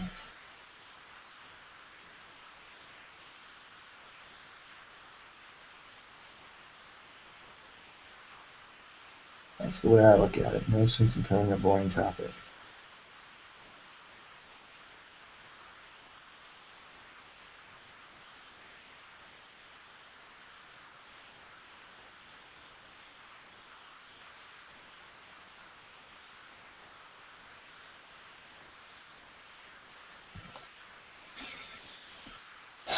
That really makes that panel look really clean.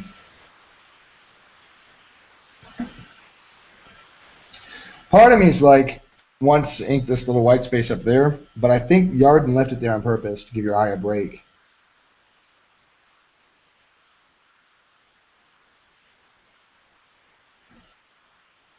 To give you a clean panel separation.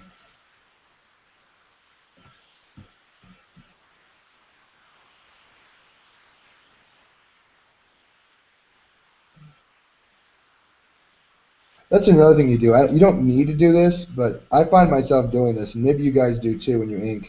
But I start breaking down what the artist intended. I think it's a good idea to do that. I don't think it's a good idea to overthink it, but I do think it's a good idea to at least think about it. Let me wash this brush out in the sink so I don't get all the ink all over here. But I don't think it's a good idea to overthink stuff, but I do think it's a good idea to at least understand why the artist intended what he intended.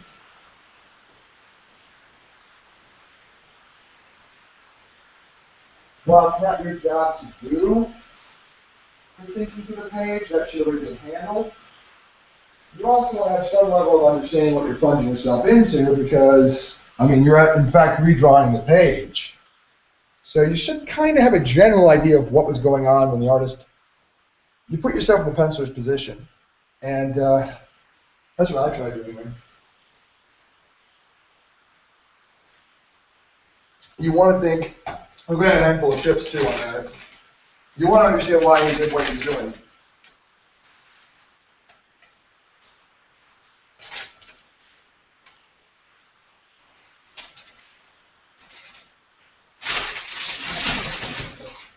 You want to put yourself back in his position so that you can start from where you left off.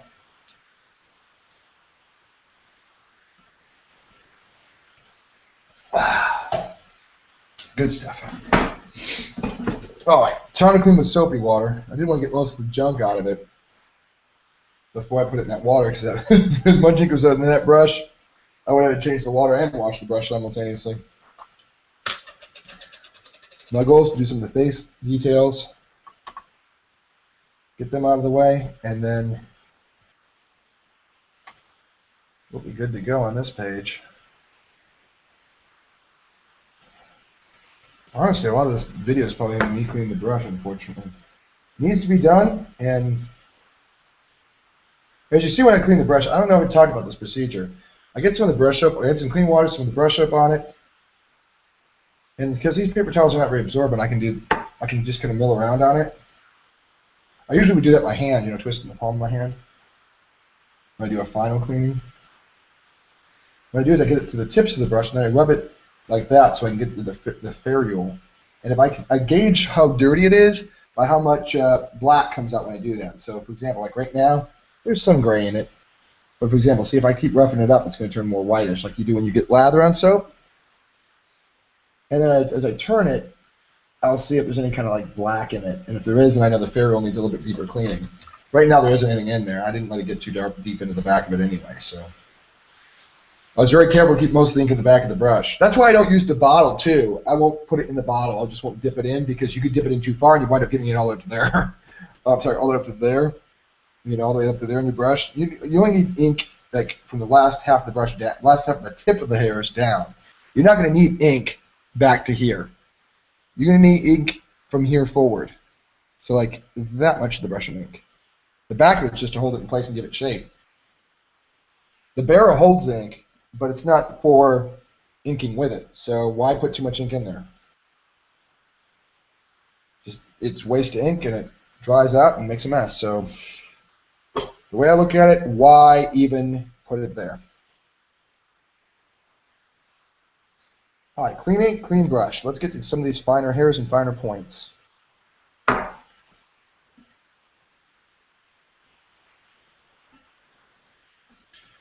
Sometimes I'll squeeze the brush to get a little bit of moisture out with my fingers.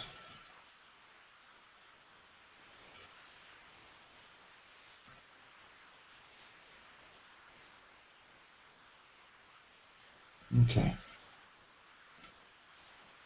Now it's not shape, it's chisel shape. And that's another thing I learned from Bob Ross is how to load a brush. Bob Ross will show you how to get in load a brush any way you want.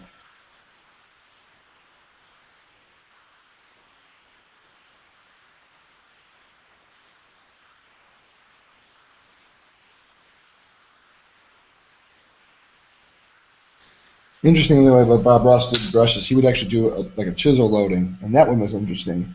That one would give interesting like textures and stuff.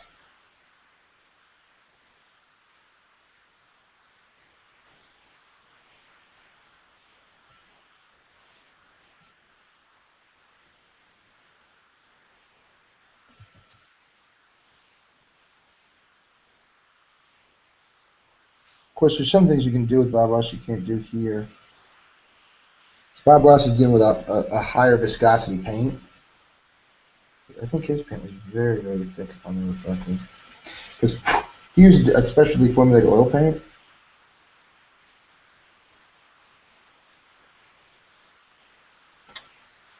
Or more appropriately, he started with whatever oil paint he got, and then when he got it famous enough, he had somebody make his own oil paints for him. So it's better suited the technique. At the same time, if you're not aware of that, you buy any old paint and hope it works, it won't work for you. And I'm not saying it's a bad thing, I'm just saying it's, his technique requires very specific things for it to work 100% correctly. Use a very stiff paint, which goes very far. That's why he uses the liquid white and liquid clear, that's the thinners.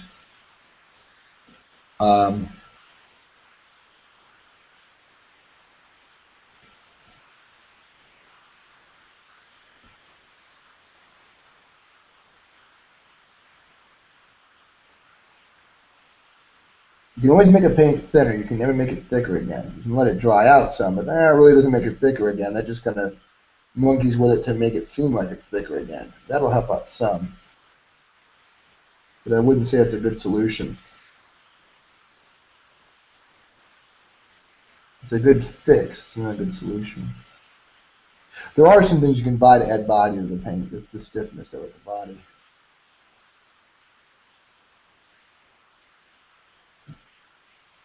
There are things you can buy to stiffen the paint.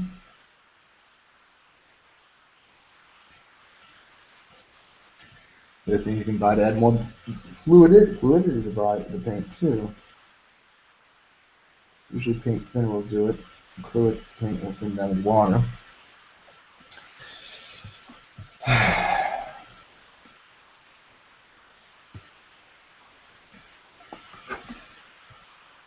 My wife uses a lot of these air diffusers, and sometimes they spray a fine mist everywhere. And sometimes I'll detect the mist on these boards because the fuser's right up there pointing right down on me, so sometimes I'll get like a psst, and I'll look at the paper and I'll be like little fine little dots.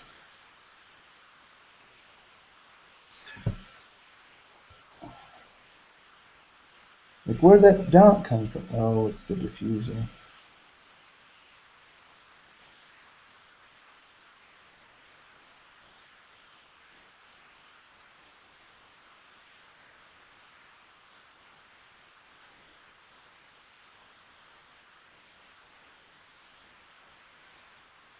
Alright.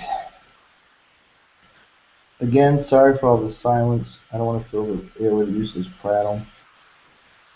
I do want to fill the air with something important. And I feel something important to say. I say it. So right now I'm trying not to just be like, oh, and this is me. This is me breathing air. There's the diffuser.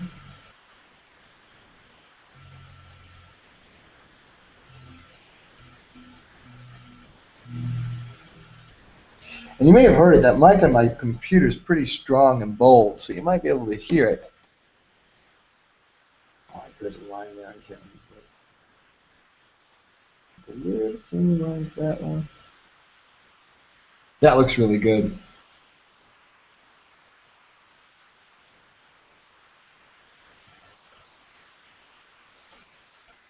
Sometimes it's hard to determine if the line makes sense. And by that I mean there's a page I inked once, not for any project, it was just a test page. And the line didn't seem to make any sense. There's a lot of lines over across a woman's face that was just like, are you trying to make it look 60? Because she looks about 60 right now.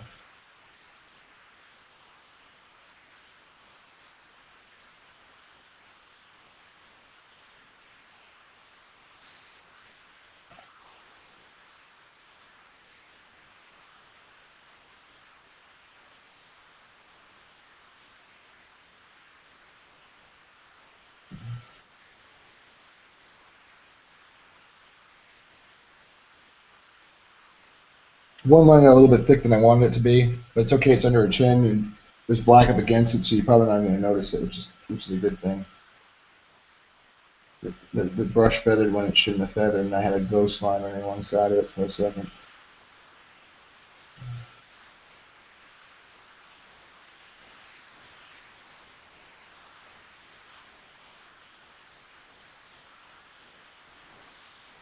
Yeah, you can't even barely tell. It was like part of the shadows of the straps. That's the good thing.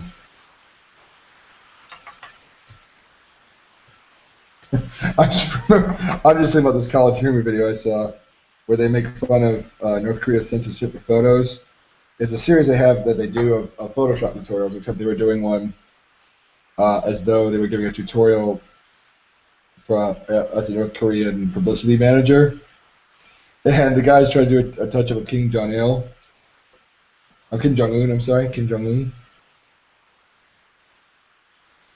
Right, it is Kim Jong-il's in there, right? Kim Jong-il, I think.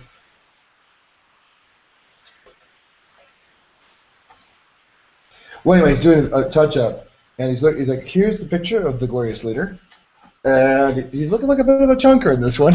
It's just like, wow. They're making fun of those Photoshop tutorials that do retouches of I don't want to say women, but they pretty much are just retouches of women, where they make them look skinnier or what have you. And he's like, let me just take a few pounds off of Kim Jong-il. And he's like, he does like all this tutorials, and it's obviously for comedy's sake. It is hilarious though because like he ups like his awesomeness meter, and it winds up being like he gets like bare chested and wrestling some kind of beast or something, and it winds up being like this parody of how censorship and just in general Photoshop is used for censorship, and just censorship in North Korea in general, which is always a funny topic for those of us who think about it a little bit more than we probably should. But yeah, it's always like, really, North Korea? They literally photoshopped out a building that was never finished. They built a tower. It was starting to go great. It didn't quite look so good. They stopped finishing it mid-stroke. And now it mysteriously disappears off of every photograph. Because they didn't want to admit they didn't finish it, and it's a big eyesore, so they just photoshopped out everything. It's like, you're on that level of deception that you Photoshop a building that if I was walking around on the streets, I'd see. But God forbid the rest of the world sees that it's still there. It's a funny world, really, that we live in.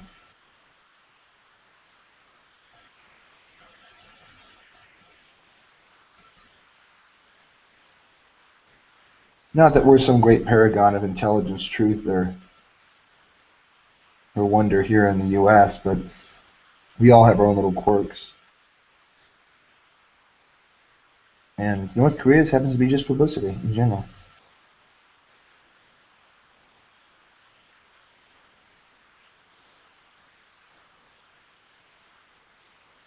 I don't know. Who knows?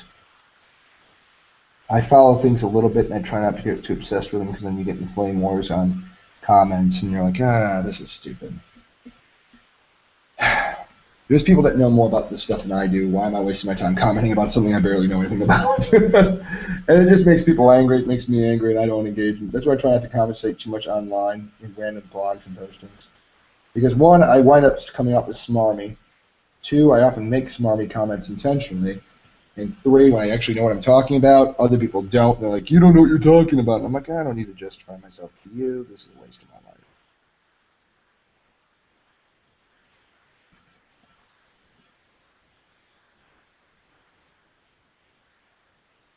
It's another video that's pretty funny. It's not clean, though. It's college humor, which often isn't clean. They're making fun. There's a video called the Internet Commentators. They have Internet Commenter boardroom meetings, 1, 2, and a funeral. And the funeral was the first one I saw, and I was like, I'll watch it eventually. And I finally did get around to watching it. And I was laughing I was laughing my tail end off because it's making fun of people that comment on YouTube comments because it's all these like random comments that have nothing to do with the guy's funeral. And a bunch of people that are acting like this didn't happen. Like the people that say, it didn't happen, that sort of thing. It's like, why do we feel like the need to have all this random prattle on the internet? I don't know. It's a wondrous thing, the internet, but sometimes it's a tool that people misuse for just outright stupidity and wasting of time.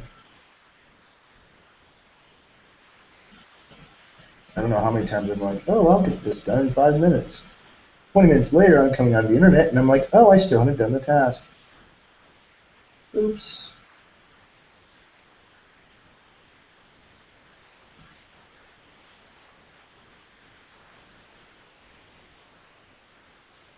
We hear a lot of things, but I don't know if we're any smarter for it, Here I am going on random philosophical points that no one cares about. And by that I mean, people say, this is the most informed generation. No, we're not. We're not informed. We can read a lot of things, but we're not informed. When people can't even name who the vice president is, we're not informed. We know we know random facts that may or may not be true. We have access to a lot of information which may be dubious at best, but we're not the most informed generation.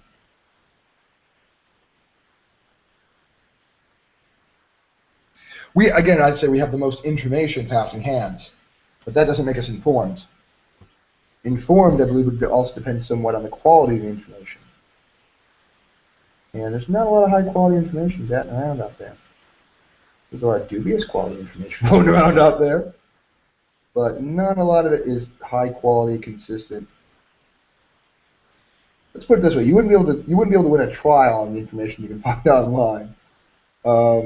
Not a lot of it anyway.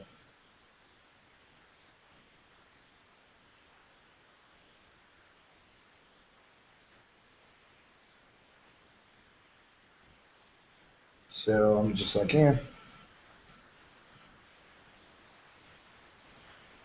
very inconsistent, very questionable information.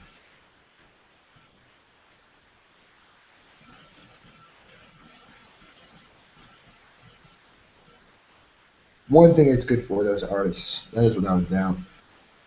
I don't know how many artists I was like, I never heard of that guy. And I looked him up. You go to your local library, a lot of the small artists, you're not going to find anything about them. Unless your local library happens to be the New York Public Library or the Library of Congress, you're not going to hear about them. Or unless you happen to be in a town that has to have a lot of art culture. So where I come from, there isn't a very big art culture. A lot of folk art, perhaps, but probably not a lot of main like gallery style art. So you kind of if you hear about an artist and you're interested in them, you're probably not going to learn much about them by just walking to the local library and pulling up a book because there probably won't be a book on them. Great example. What is his name? Thinking of it, Gerhard Richter. There we go. Gerhard Richter, very prominent German artist. The High Museum, the Museum in Atlanta, they have an entire room that's usually dedicated to pieces from Gerhard Richter. But you go to a person on the street and say, hey, have you seen any books by Gerhard Richter? They mean, who? There's books published on him, just him alone. But you're not going to find them in most of your major libraries. Most of your minor libraries, excuse me.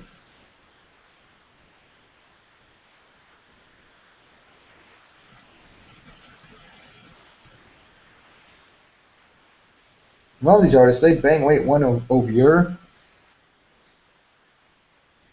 So in other words, there's one guy doing one style, and if you like that style, that's fantastic, but you're never going to see anybody else working on that same style. Which means if you're going to want to learn about what he does, he's the only one doing it. So unless you find a book that's about him, you're never going to learn about what's going on.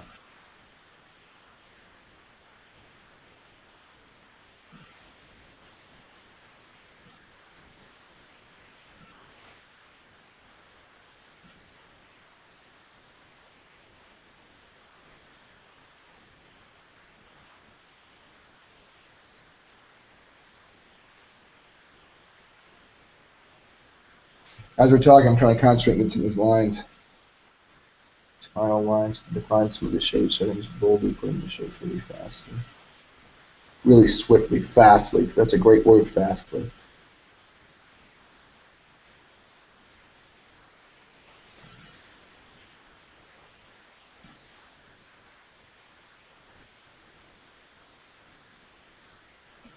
There we go. I'm gonna need to clean my brush soon, so I'm trying to get a lot of the stuff out there. All right, let's go ahead and get some of these. The brush is pretty dirty. I'm gonna go ahead and use that to get some of these spear lines that are kind of supposed to be kind of dirty. These strapping lines.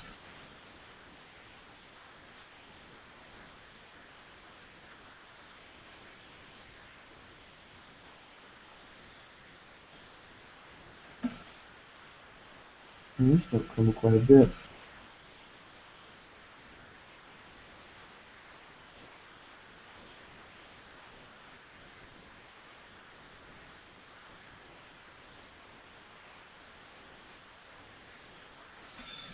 All right. Got a lot of work to do yet. It's about half the panel, but I think Catwoman's half is probably the busiest part of it. If you can see it pretty well, I'm not looking right now. I'm not looking at my camera. There we go. Yeah, see, she's got a lot going on. So, and there's a lot of it is very fine lines interwoven. A lot of it's black patterning too. So, I don't want to make a mistake with the thin lines.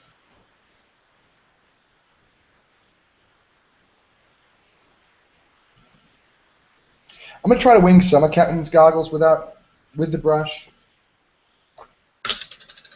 I'm gonna probably do a lot of the lines with the with pen, but some of the bolder, bigger lines just look so much better with brush. So I think I'll do them that way. I'm sure there's probably an effective way to use the brush with a French curve.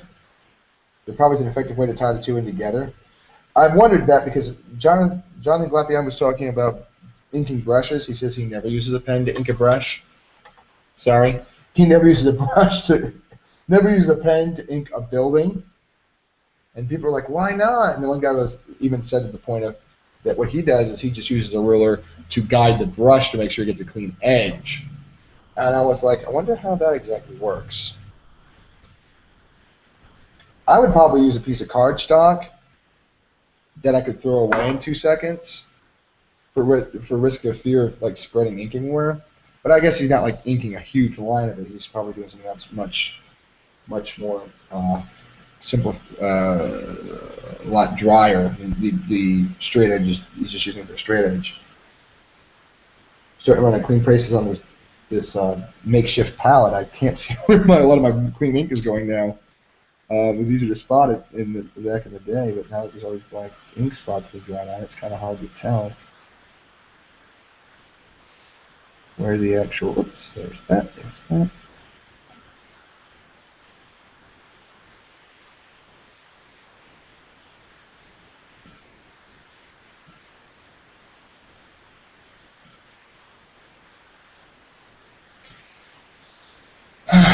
Man, she got some big honking straps on this backpack or whatever it is she's got on her. It is like thick city.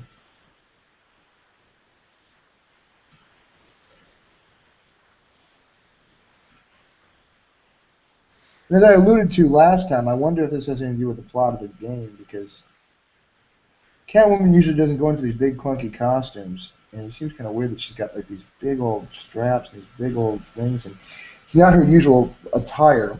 But then again, she is going up against some very powerful people in this game.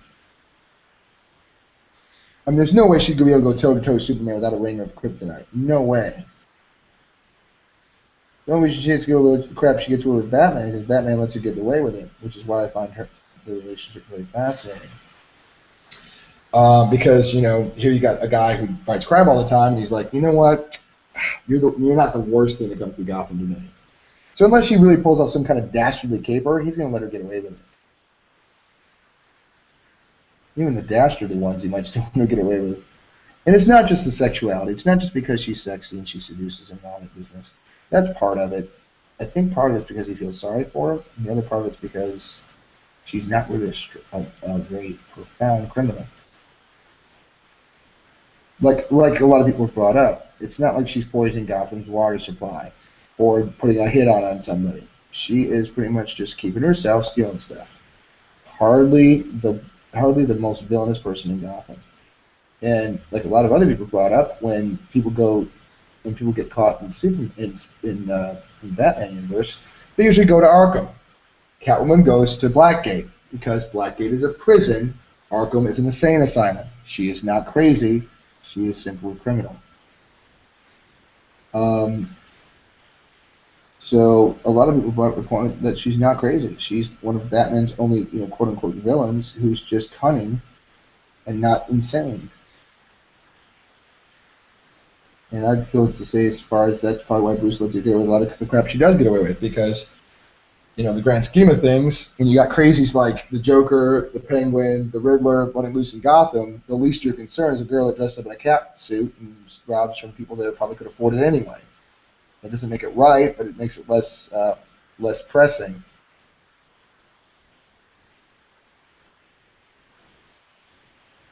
That's when everybody's talking about possible casting choices for Dark Knight Rises, and they were saying, "Oh, they're casting for a major female." They was like, "Please let it be Catwoman," because Nolan had already explored so much in terms of the depth of the characters when it comes to like the Joker.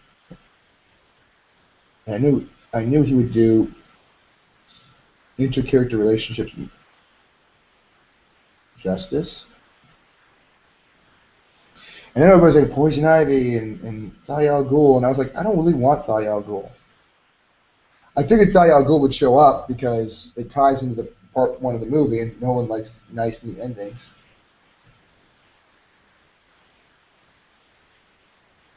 But my first choice wouldn't have been Talia al Ghul,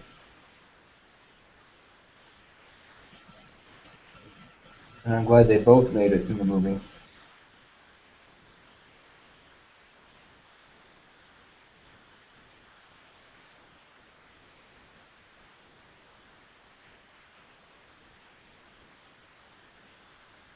Because both of them have enough complex enough relationships with Batman to make both of their appearances extremely warranted. Um,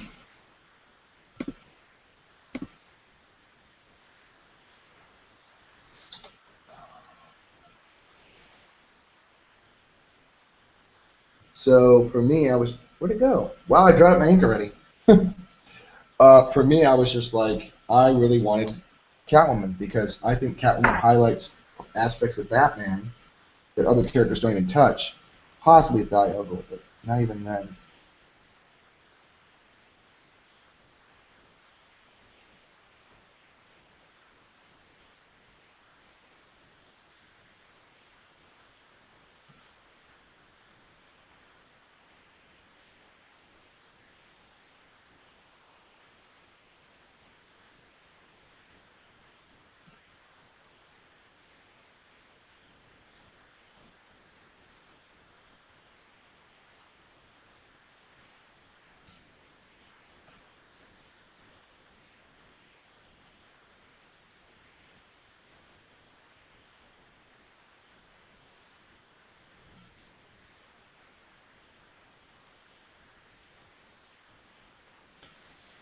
And that being that it's not just.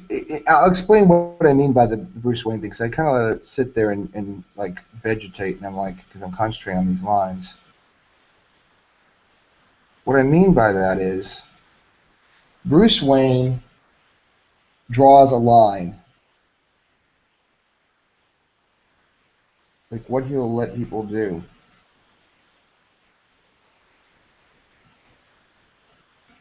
He drew the line with himself, I think, first. In other words, I will not kill anyone. I will not use a gun. It's kind of basic precepts. But then you get Catwoman, and he kind of lets those precepts go out the window.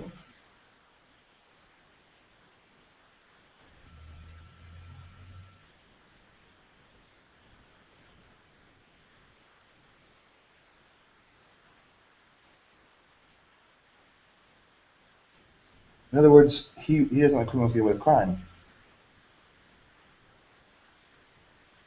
And Catwoman strolls through, and he's like, "Okay." It's like sometimes you wonder if the Penguin had seen that happen. What? Why does she get a free ride? Why does she? Because she's a woman? No, no. You see, and then I think Batman would have a hard time explaining to the other people why he lets Catwoman get away with stuff, and everybody else goes to jail or the Arkham, I should say.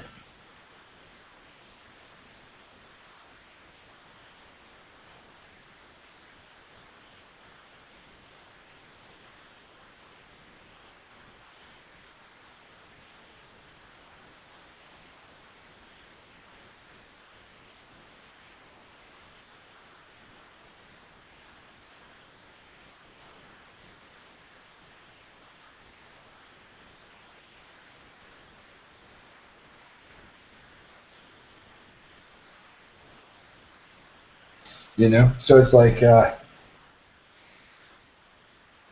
he's got a lot of explaining to do. And that's why I think it's a fascinating relationship because, in the grand scheme of things, who's Catwoman really endangering? Just herself. She's going to make theft right by any means, no. But also, she doesn't steal from, like, a poor person. She's stealing from Gotham's elite and rich. In some incarnations, she's targeting dudes that are kind of like in no one's movie. They kind of hinted that she was like targeting these playboys who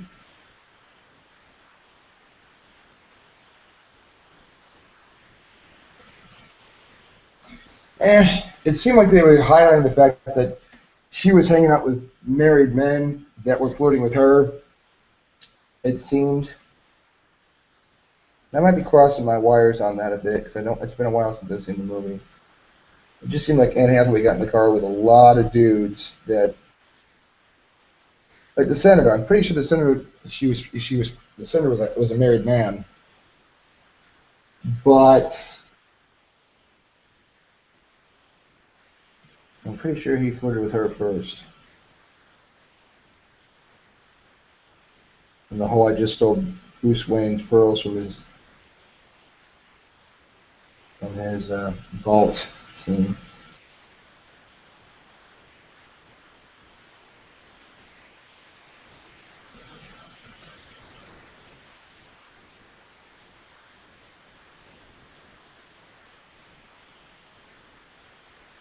When she did enter the cab, the guy was kind of like, "Hello." And I'm pretty sure they established that guy was married. So it's like, he's quite flirty with a girl he just met, being for a married man.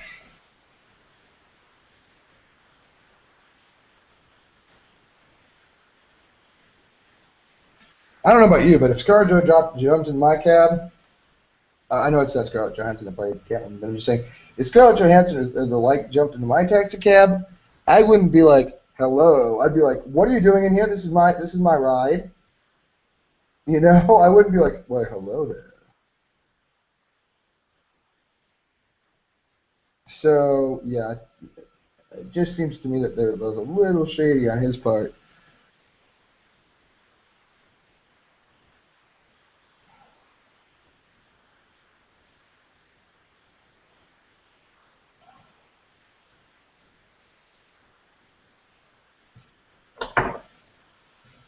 Anyway, having said that, I realize I've got very little left to do on this page. The goggles being one of the last big parts,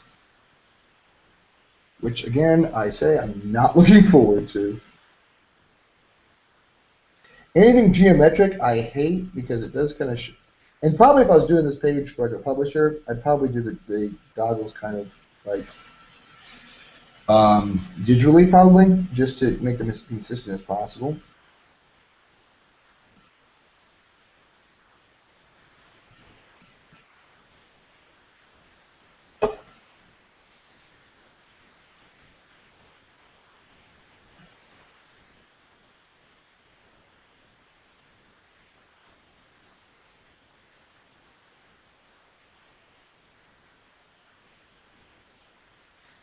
Because I really, really, really want them to be as nice and neat as possible.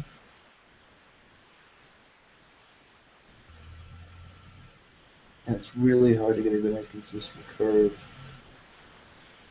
easily.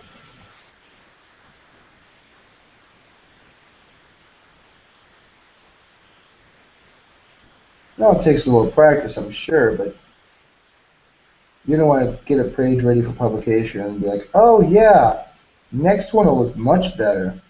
This is kind of a practice run.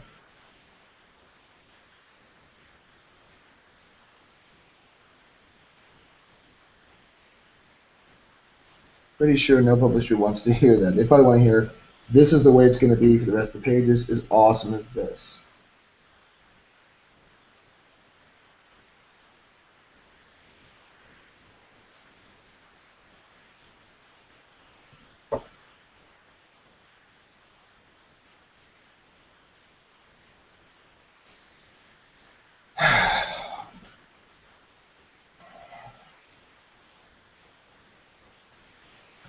I'm actually quite pleased with how far I've gotten with a lot of her costuming so fast.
All right, this is some little quick diamond strokes. That may not be what they're called. And then back up to the ear.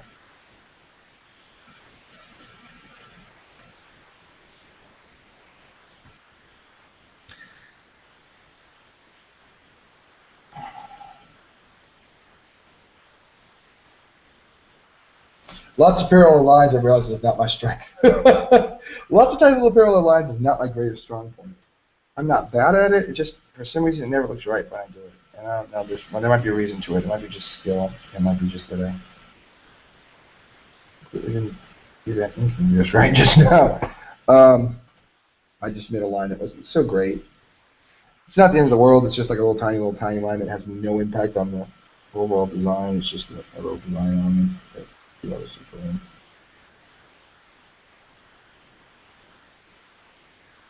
I just realized that her Catwoman goggles are the least Catwoman-like goggles I've ever seen. Usually they give her very prominent like cat ears on them. These pretty much have nothing on them. They pretty much just have little tabs on them, and that's it.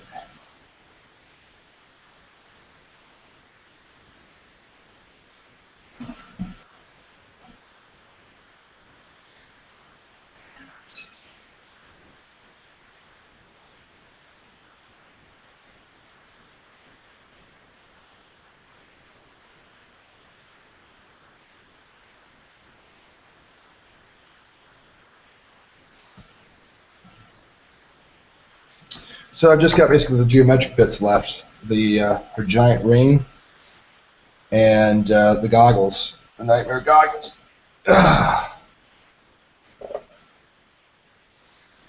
We do a quick rinse of the brush, so I'd be ready for this last big push. All right. Been what, 2-3 hours since we started broadcasting? Part of me wants to take a break, but if I've got viewers, I don't want to lose them by taking a break, because I do lose viewership. Oh, I do have a viewer. Hi.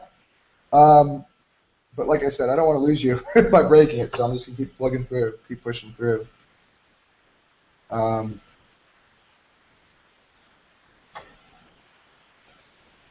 Just keep pushing on through. Plus, if I take a break, I think it's because I just don't want to do the goggles. Well, I've got a break going on there. Let me go ahead and take. I do want to ink in her earring stud with the pens here.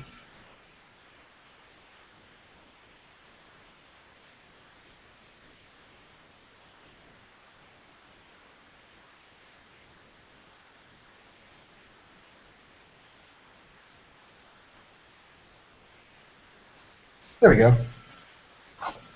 That's another thing that's good about comic book art. It's like regular art. You can just do the suggestion. If you look really closely, if I'm trying to get that right on her ear, not really all that detailed. But from a distance, it reads diamond earring. And when you color it, you'll read diamond earring. Oh, let me do one thing too.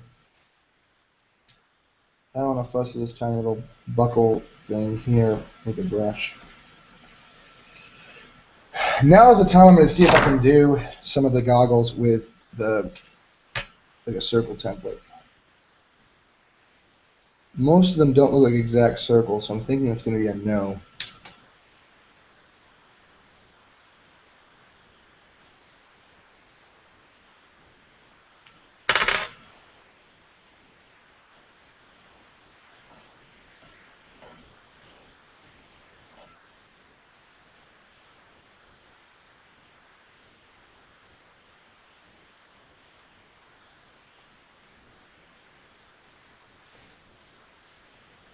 I actually survived pretty good.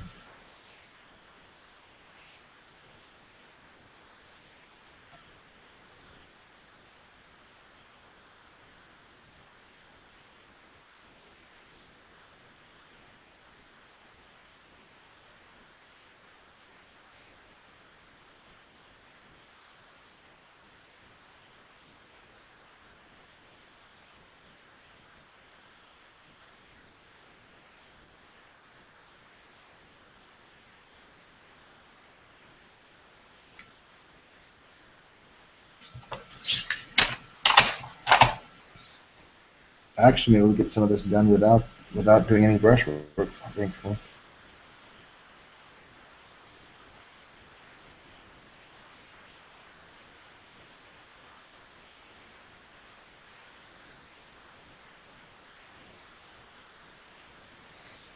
And yeah, I think I can get this done without any kind of major brush work. That's too big, I think. That's about the right size if I run it right.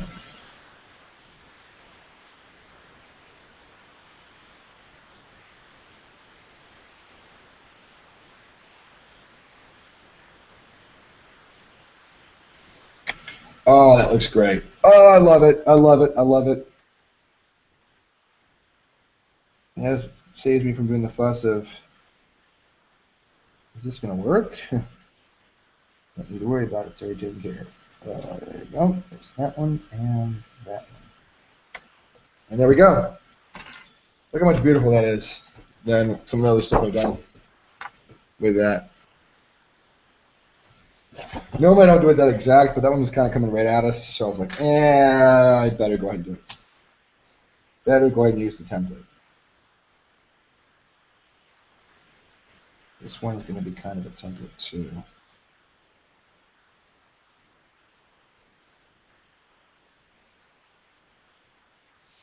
And the other one's a little bit tinier into the side, so I'm going to do this one. Nope, this one. Do it right there. Oops, the other one. There we go.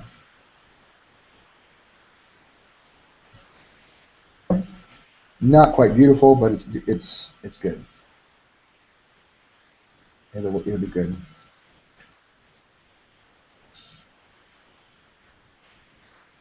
Now I got all the technical bits out of the way. Now I can actually get on with the enjoyable parts, which is a big fat thick outline, some of the other smaller parts. And I probably can do this without any pens.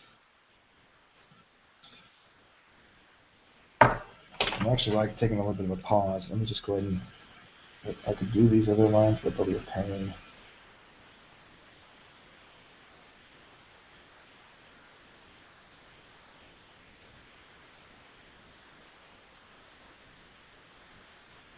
So let me do that real quick.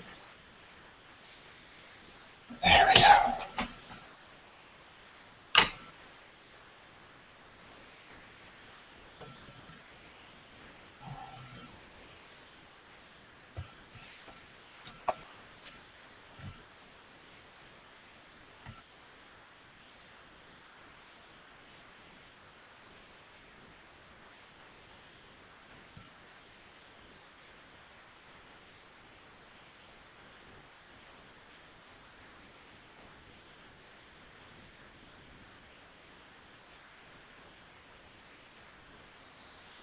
All right.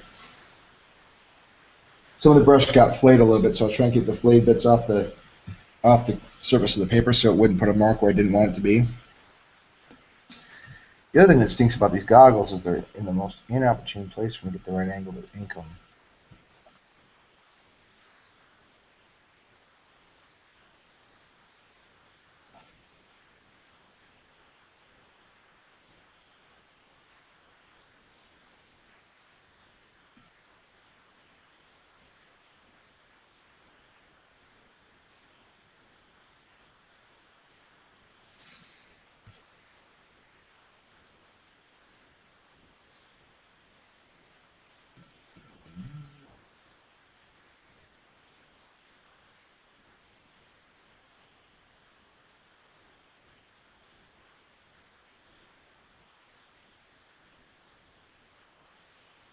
There, so that was the wisest decision, was to do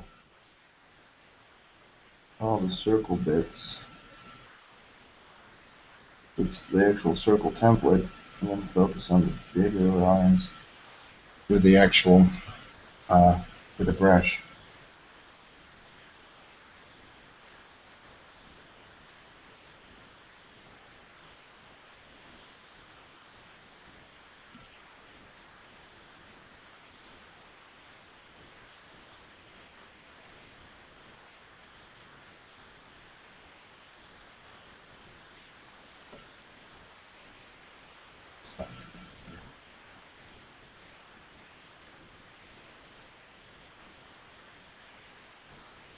My arm's starting to get tired from holding the brush. I'm holding it so tight that it's starting to give me a cramp. Probably my own fault. I shouldn't hold it so tight.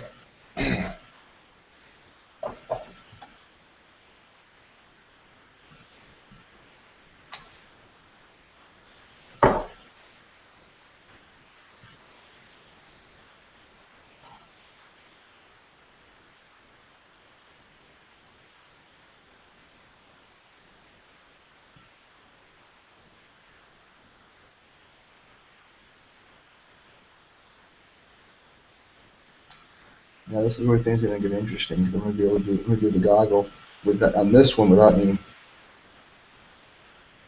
guidance. At the angle it's at, I won't need it.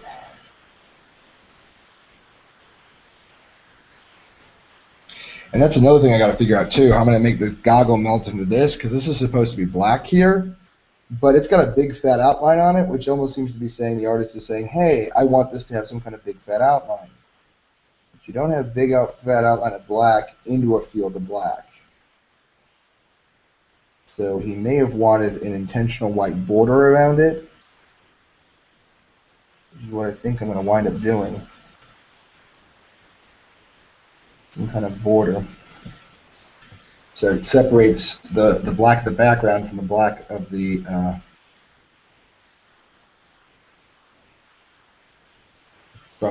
tunnel.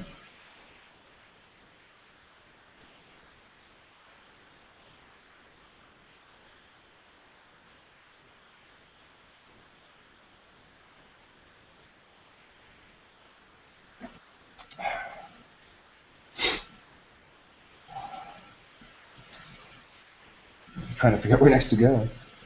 Starting around good places to be. Without having to go into like really tricky areas.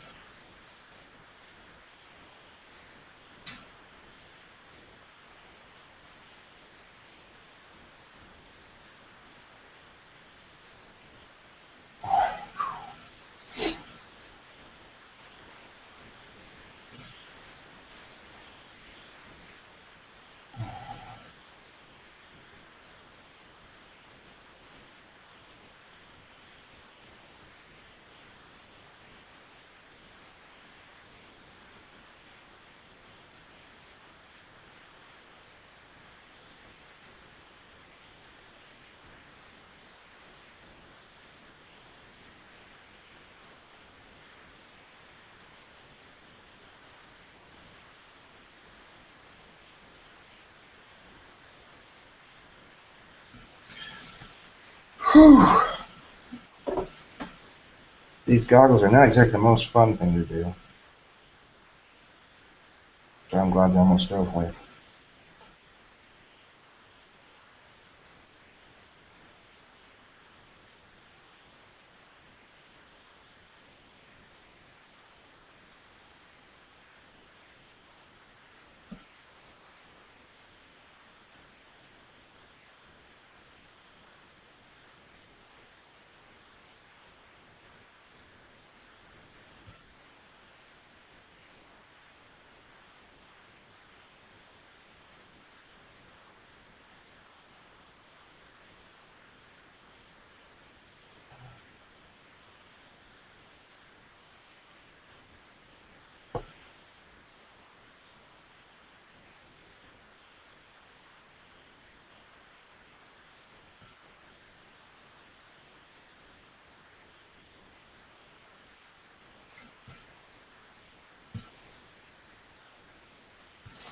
Yeah, these goggles are going to go down as my least favorite thing to go down these pages.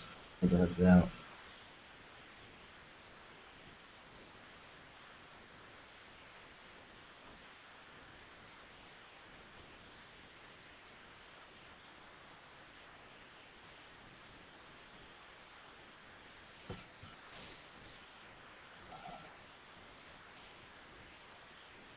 I'm retouching the shape because I'm not convinced by it. It doesn't look very good.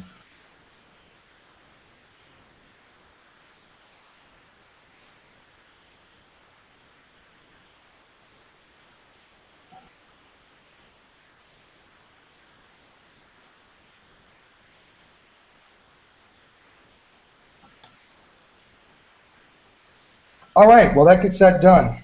Oh no! I got the solution of up here. What I'm going to do? So I'm going to probably just go ahead and say, you know what? This is supposed to be black.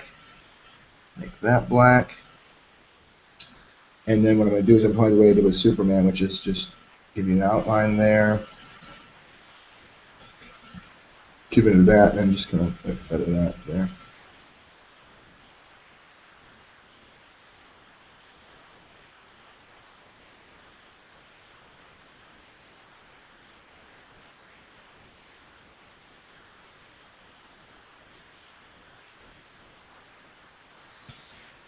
Give just a little bit of an edge on that.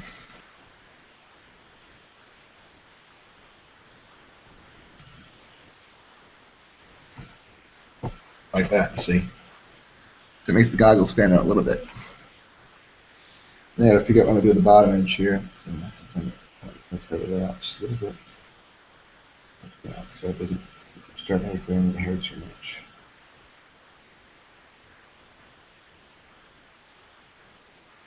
There's a blue mark. I can't tell if it's an X or what, but there's definitely a mark on the page. So I'm trying to look at my computer to see if I can find the actual page itself. I'm trying to determine what it is. It might be just an X. I think it's supposed to be an indication of like some dry brushing. So let me see if I can kind of fake it.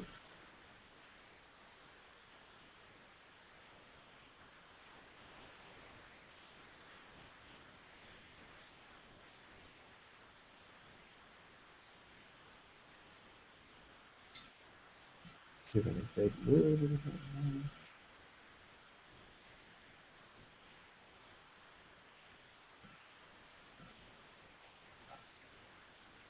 Should be able to see a little bit. Oh, dry brush it again.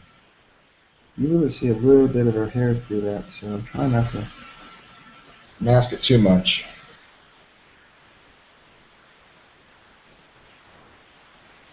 Probably shouldn't have done that, but you know, I'm not even sure if I'm showing it to you. I can't even see the screen. Hold on. Here we go. Where the hair comes into the where it is, I don't know if I'm convinced by it. It's kind of what he drew, and I'm like, maybe I wish I hadn't done that, but you know, it's not bad. The colorist could probably pull out that little bit that's not exactly kind of sorted out. But I don't know. I'm not crazy about it just as it is an inking. That's what was on the page, but I don't know. That might be something I might choose to ignore if I had undo, I'd probably undo it. It doesn't look horrible. I think it looks better without it.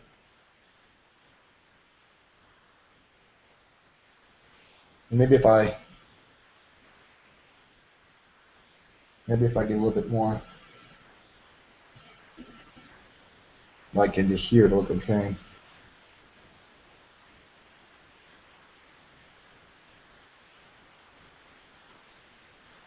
Yeah, you start losing the hair in there. It's something I could easily remove in Photoshop if I didn't like it anymore. All right, on to the last little bit. Well, the second to last bit of this. The last bit would be the actual remaining borders.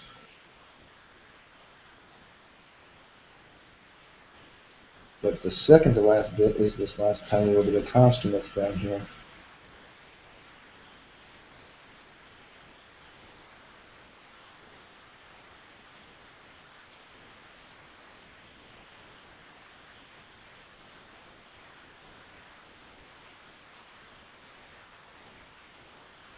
And there's some stitching here, so I'm going to go ahead and put the stitching in.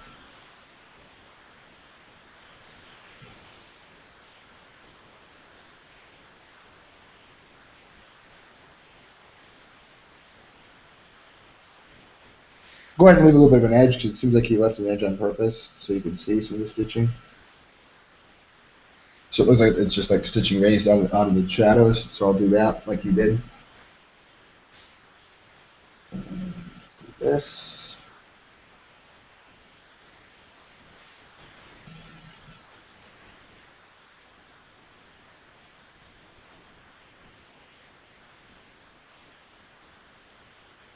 Stitching on that. And I just got the little bit of the ring, and then of course the line work for the mesh. And the borders.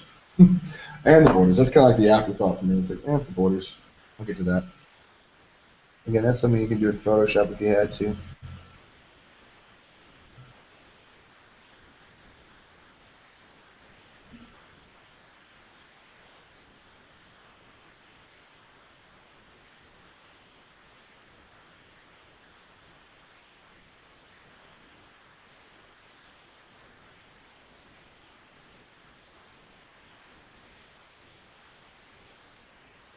These little tiny intersecting lines are always a pain.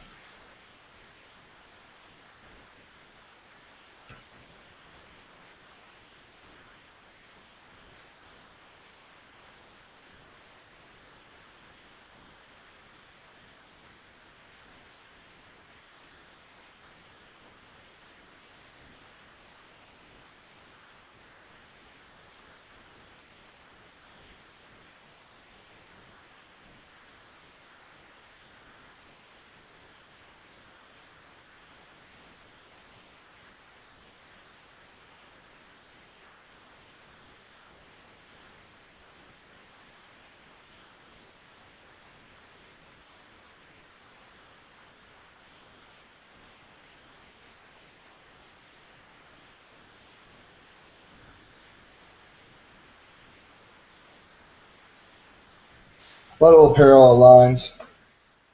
Um, Probably describing the zipper track, the track the zipper goes on.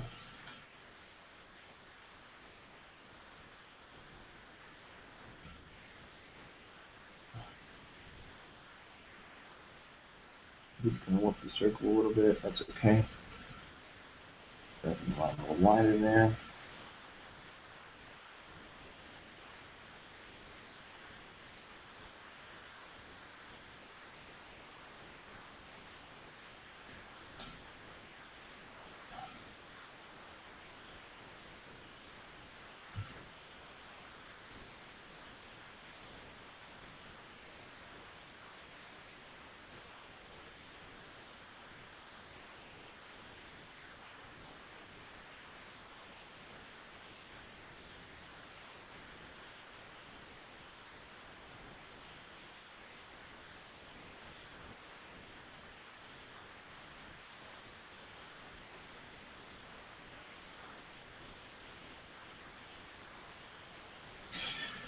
All right, one little thing left.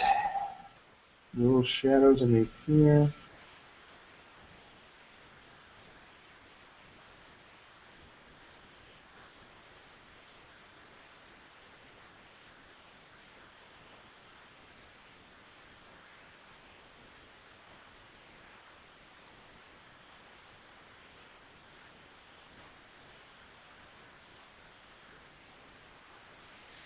All right.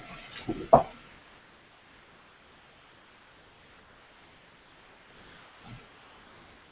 don't like the thickness of the line. It'll do. Again, because I can't hit undo.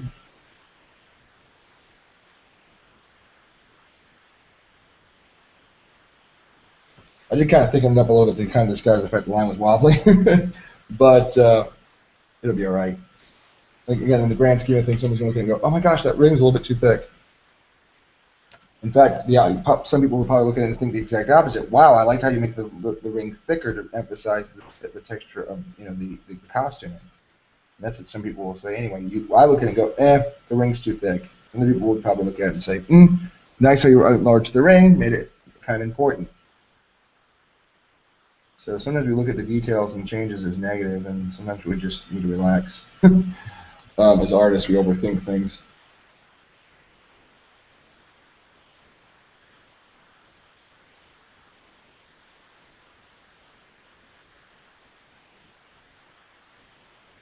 So I'd say it's been about 10 hours of work of me working on this page, which would have gone faster. One, if I wasn't on the internet. If I wasn't on the internet broadcasting. Two, if I'd worked more nonstop. If I hadn't stopped in the middle of the day yesterday, I had, like I said last time, I kind of had to, because my goal was to get it done. But I only broadcasted for like less than 6 hours. You can't get a page like this quality done with good quality work in 6 hours. So it's kind of expected. I mean, once I got started late and I had to get delay and the with the with the loss of internet and trying to sort everything out, starting a new video, I kind of knew that this was going to be a situation where I would be doing it across 2 days at that point. Unless my wife called and said, "I'll be late. I'll be at work until about 7." Then once I got a call from her, I'm like, this isn't going to get done today. That's okay though, because like I said, I could do it in 2 days. I'm just glad that some of you guys have watched the video. Some of you guys you follow the live feed. I lost the one viewer I had live, or at least the one viewer I was showing live. You might still be out there. I don't know. For all those that came in, though, thank you. If you're not watching me now, if you're watching me in the video feed after the fact, still thank you, because you're watching the video, and I appreciate that. And just thank you in general for giving me the time. Obviously, I was wondering if I get people that would be watching the whole time. I didn't. That's okay. I'm not egotistical. Who wants to spend 8 hours with me watching it with no interaction? I'd be frustrated. I'd be screaming at the computer, going, "What about this? What about this? What about this?"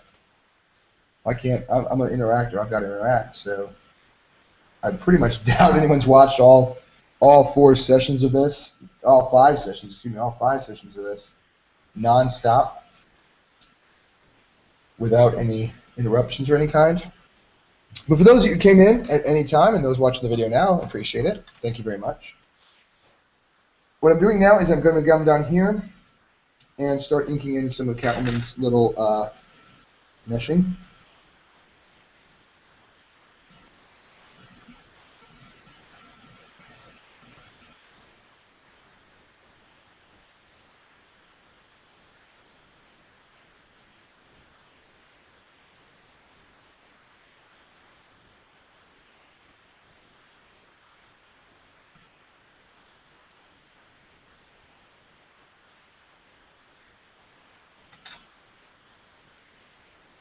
I love this panel. This Catwoman in this panel is just, this is classic, like, 70s comic book right here.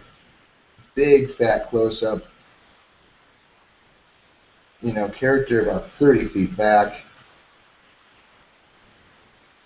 Case of soups.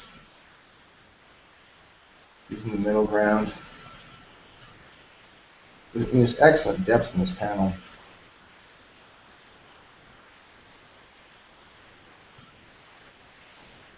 You got Superman in the middle ground, Catwoman in the near. I inked them in opposite directions. I got lines going opposite directions. I was like, why is this not looking right? So I was trying to avoid the panel border ink in case it was still wet. So I wound up having lines going crisscross, but in opposite directions, on opposite sides of Catwoman's zipper. I was like, why are the lines not lining up? You know, I hatched one set of hatching the one way and the other set of hatching the other way, which is pretty funny. Is that part of the hatching? Yeah, there it is.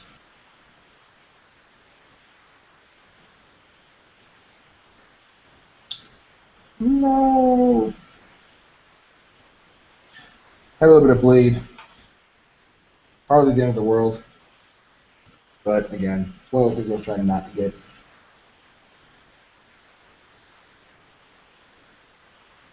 Am I so far off the... Okay, I am kind of off the grid where you can't see me really well. But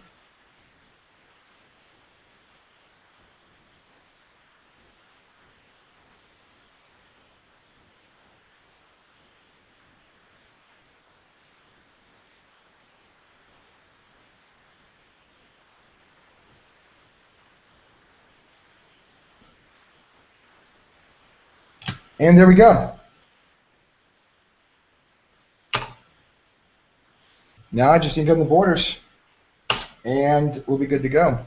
I might take a break. I thought about inking some Trixie Dynamite on here, but I don't know. I'm kind of tired for the day, so I'm just glad that I got the chance to do some of this sort of live, and some of it sort of, well, all of it live. All of it was done live.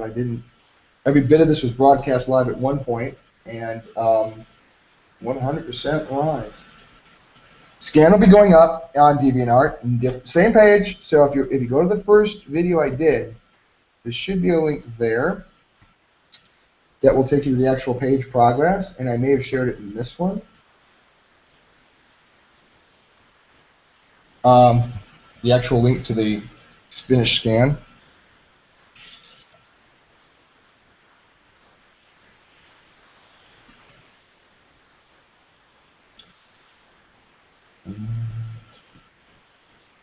I'm just looking forward to getting that last bit blocked off so we can get the nice clean panel borders.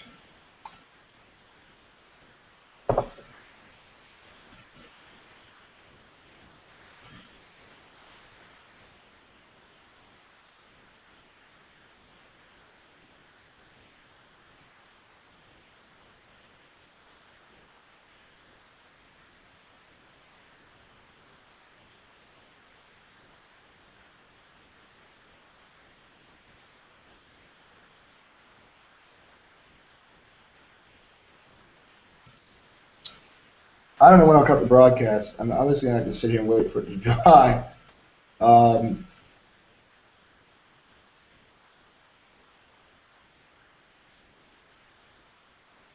I'll probably just say some closing remarks. I don't know what it will be.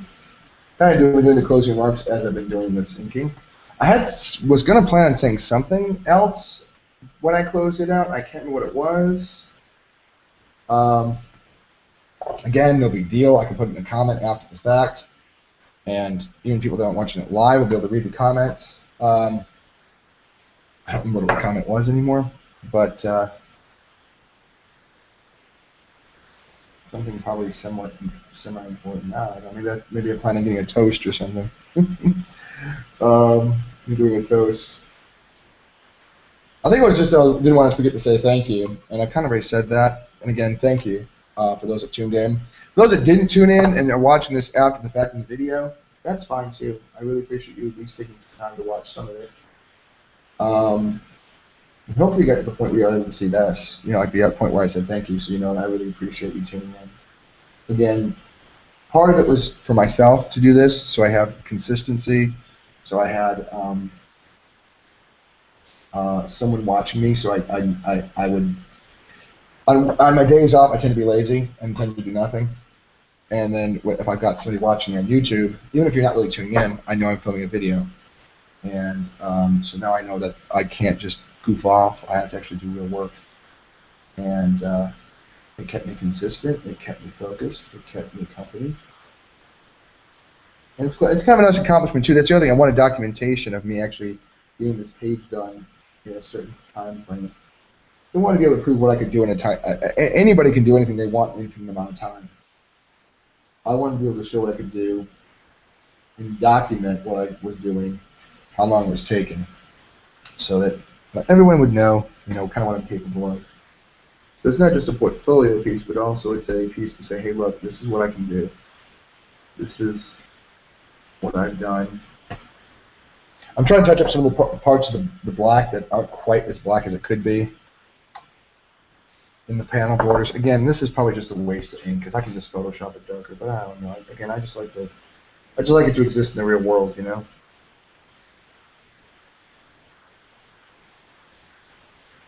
I just like knowing it's going to exist in the real world.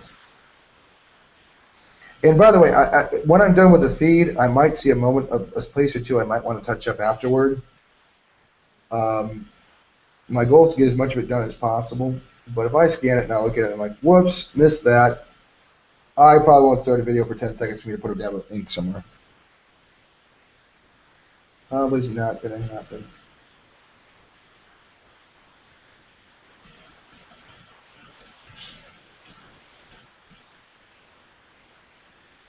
That's just about done.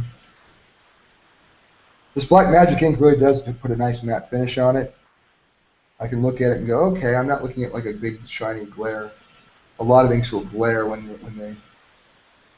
they're scanned. This black magic ink just has a nice matte sheen film to it, so it does kind of look nice.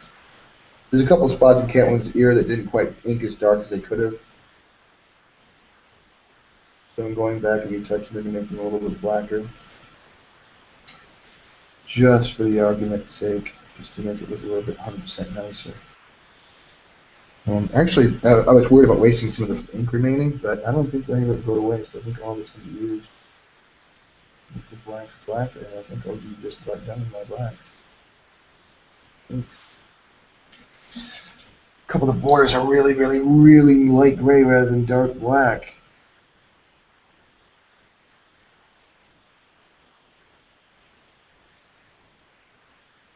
Just make them blacker. Like I said, I'm all about inked out today. I might work on some Trixie Dynamite tonight.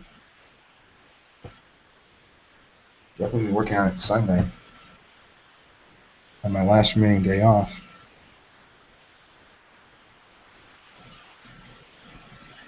And I think I was just going to sign it. I don't have an approved signature yet, but I don't care. I'm going to just go ahead and sign it with whatever signature I got at the time. I had worked out one, but I'm still not happy with it. My name is too confusing. It's got a letter that's all straight characters, a letter that's a perfect circle, a letter that's a circle, and a letter that's a curve. It's like it's the worst name to have for like inking. And even if I just do my first and last initials, it's a long curve and a straight line and 4 straight lines. It's not like Jim Lee where he just does like 4, all straight lines, or Adam Hughes where he's got like all straight lines. It's like I've got that awful curve in every single first name, last name doesn't matter. I've got so it's like there's nothing that looks pretty.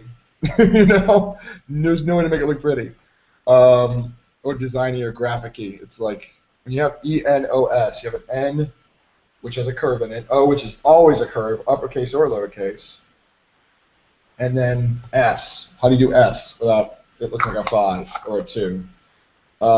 There's no way without making a curve. Anyway, having said that, here's the page. I'll see if I can get. I'll tip the camera. Hold on a second. The page can be sideways because I want to be able to show it all in one go. There's the bottom panel. I did most of that today. Middle panel. Upside down for the top panels. I can't help it. Anyway, thank you again for those of you that tuned in. I really appreciate it. And might do some other art sessions online. Like I said, I might clean this up digitally in Photoshop, and I'll put that up online. I might do a screen share so you can see how that's done, or how I do it, because there's multiple ways of doing it. And I might do some Trixie inking online. I'm just kind of tired today to continue. That, and of course, when I get Trixie done, Alice in Zombieland, I'll probably try to do some of that online too, because that's my own comic. I'll maybe even show some penciling pages. Anyway, thanks again for tuning in, and have a great one.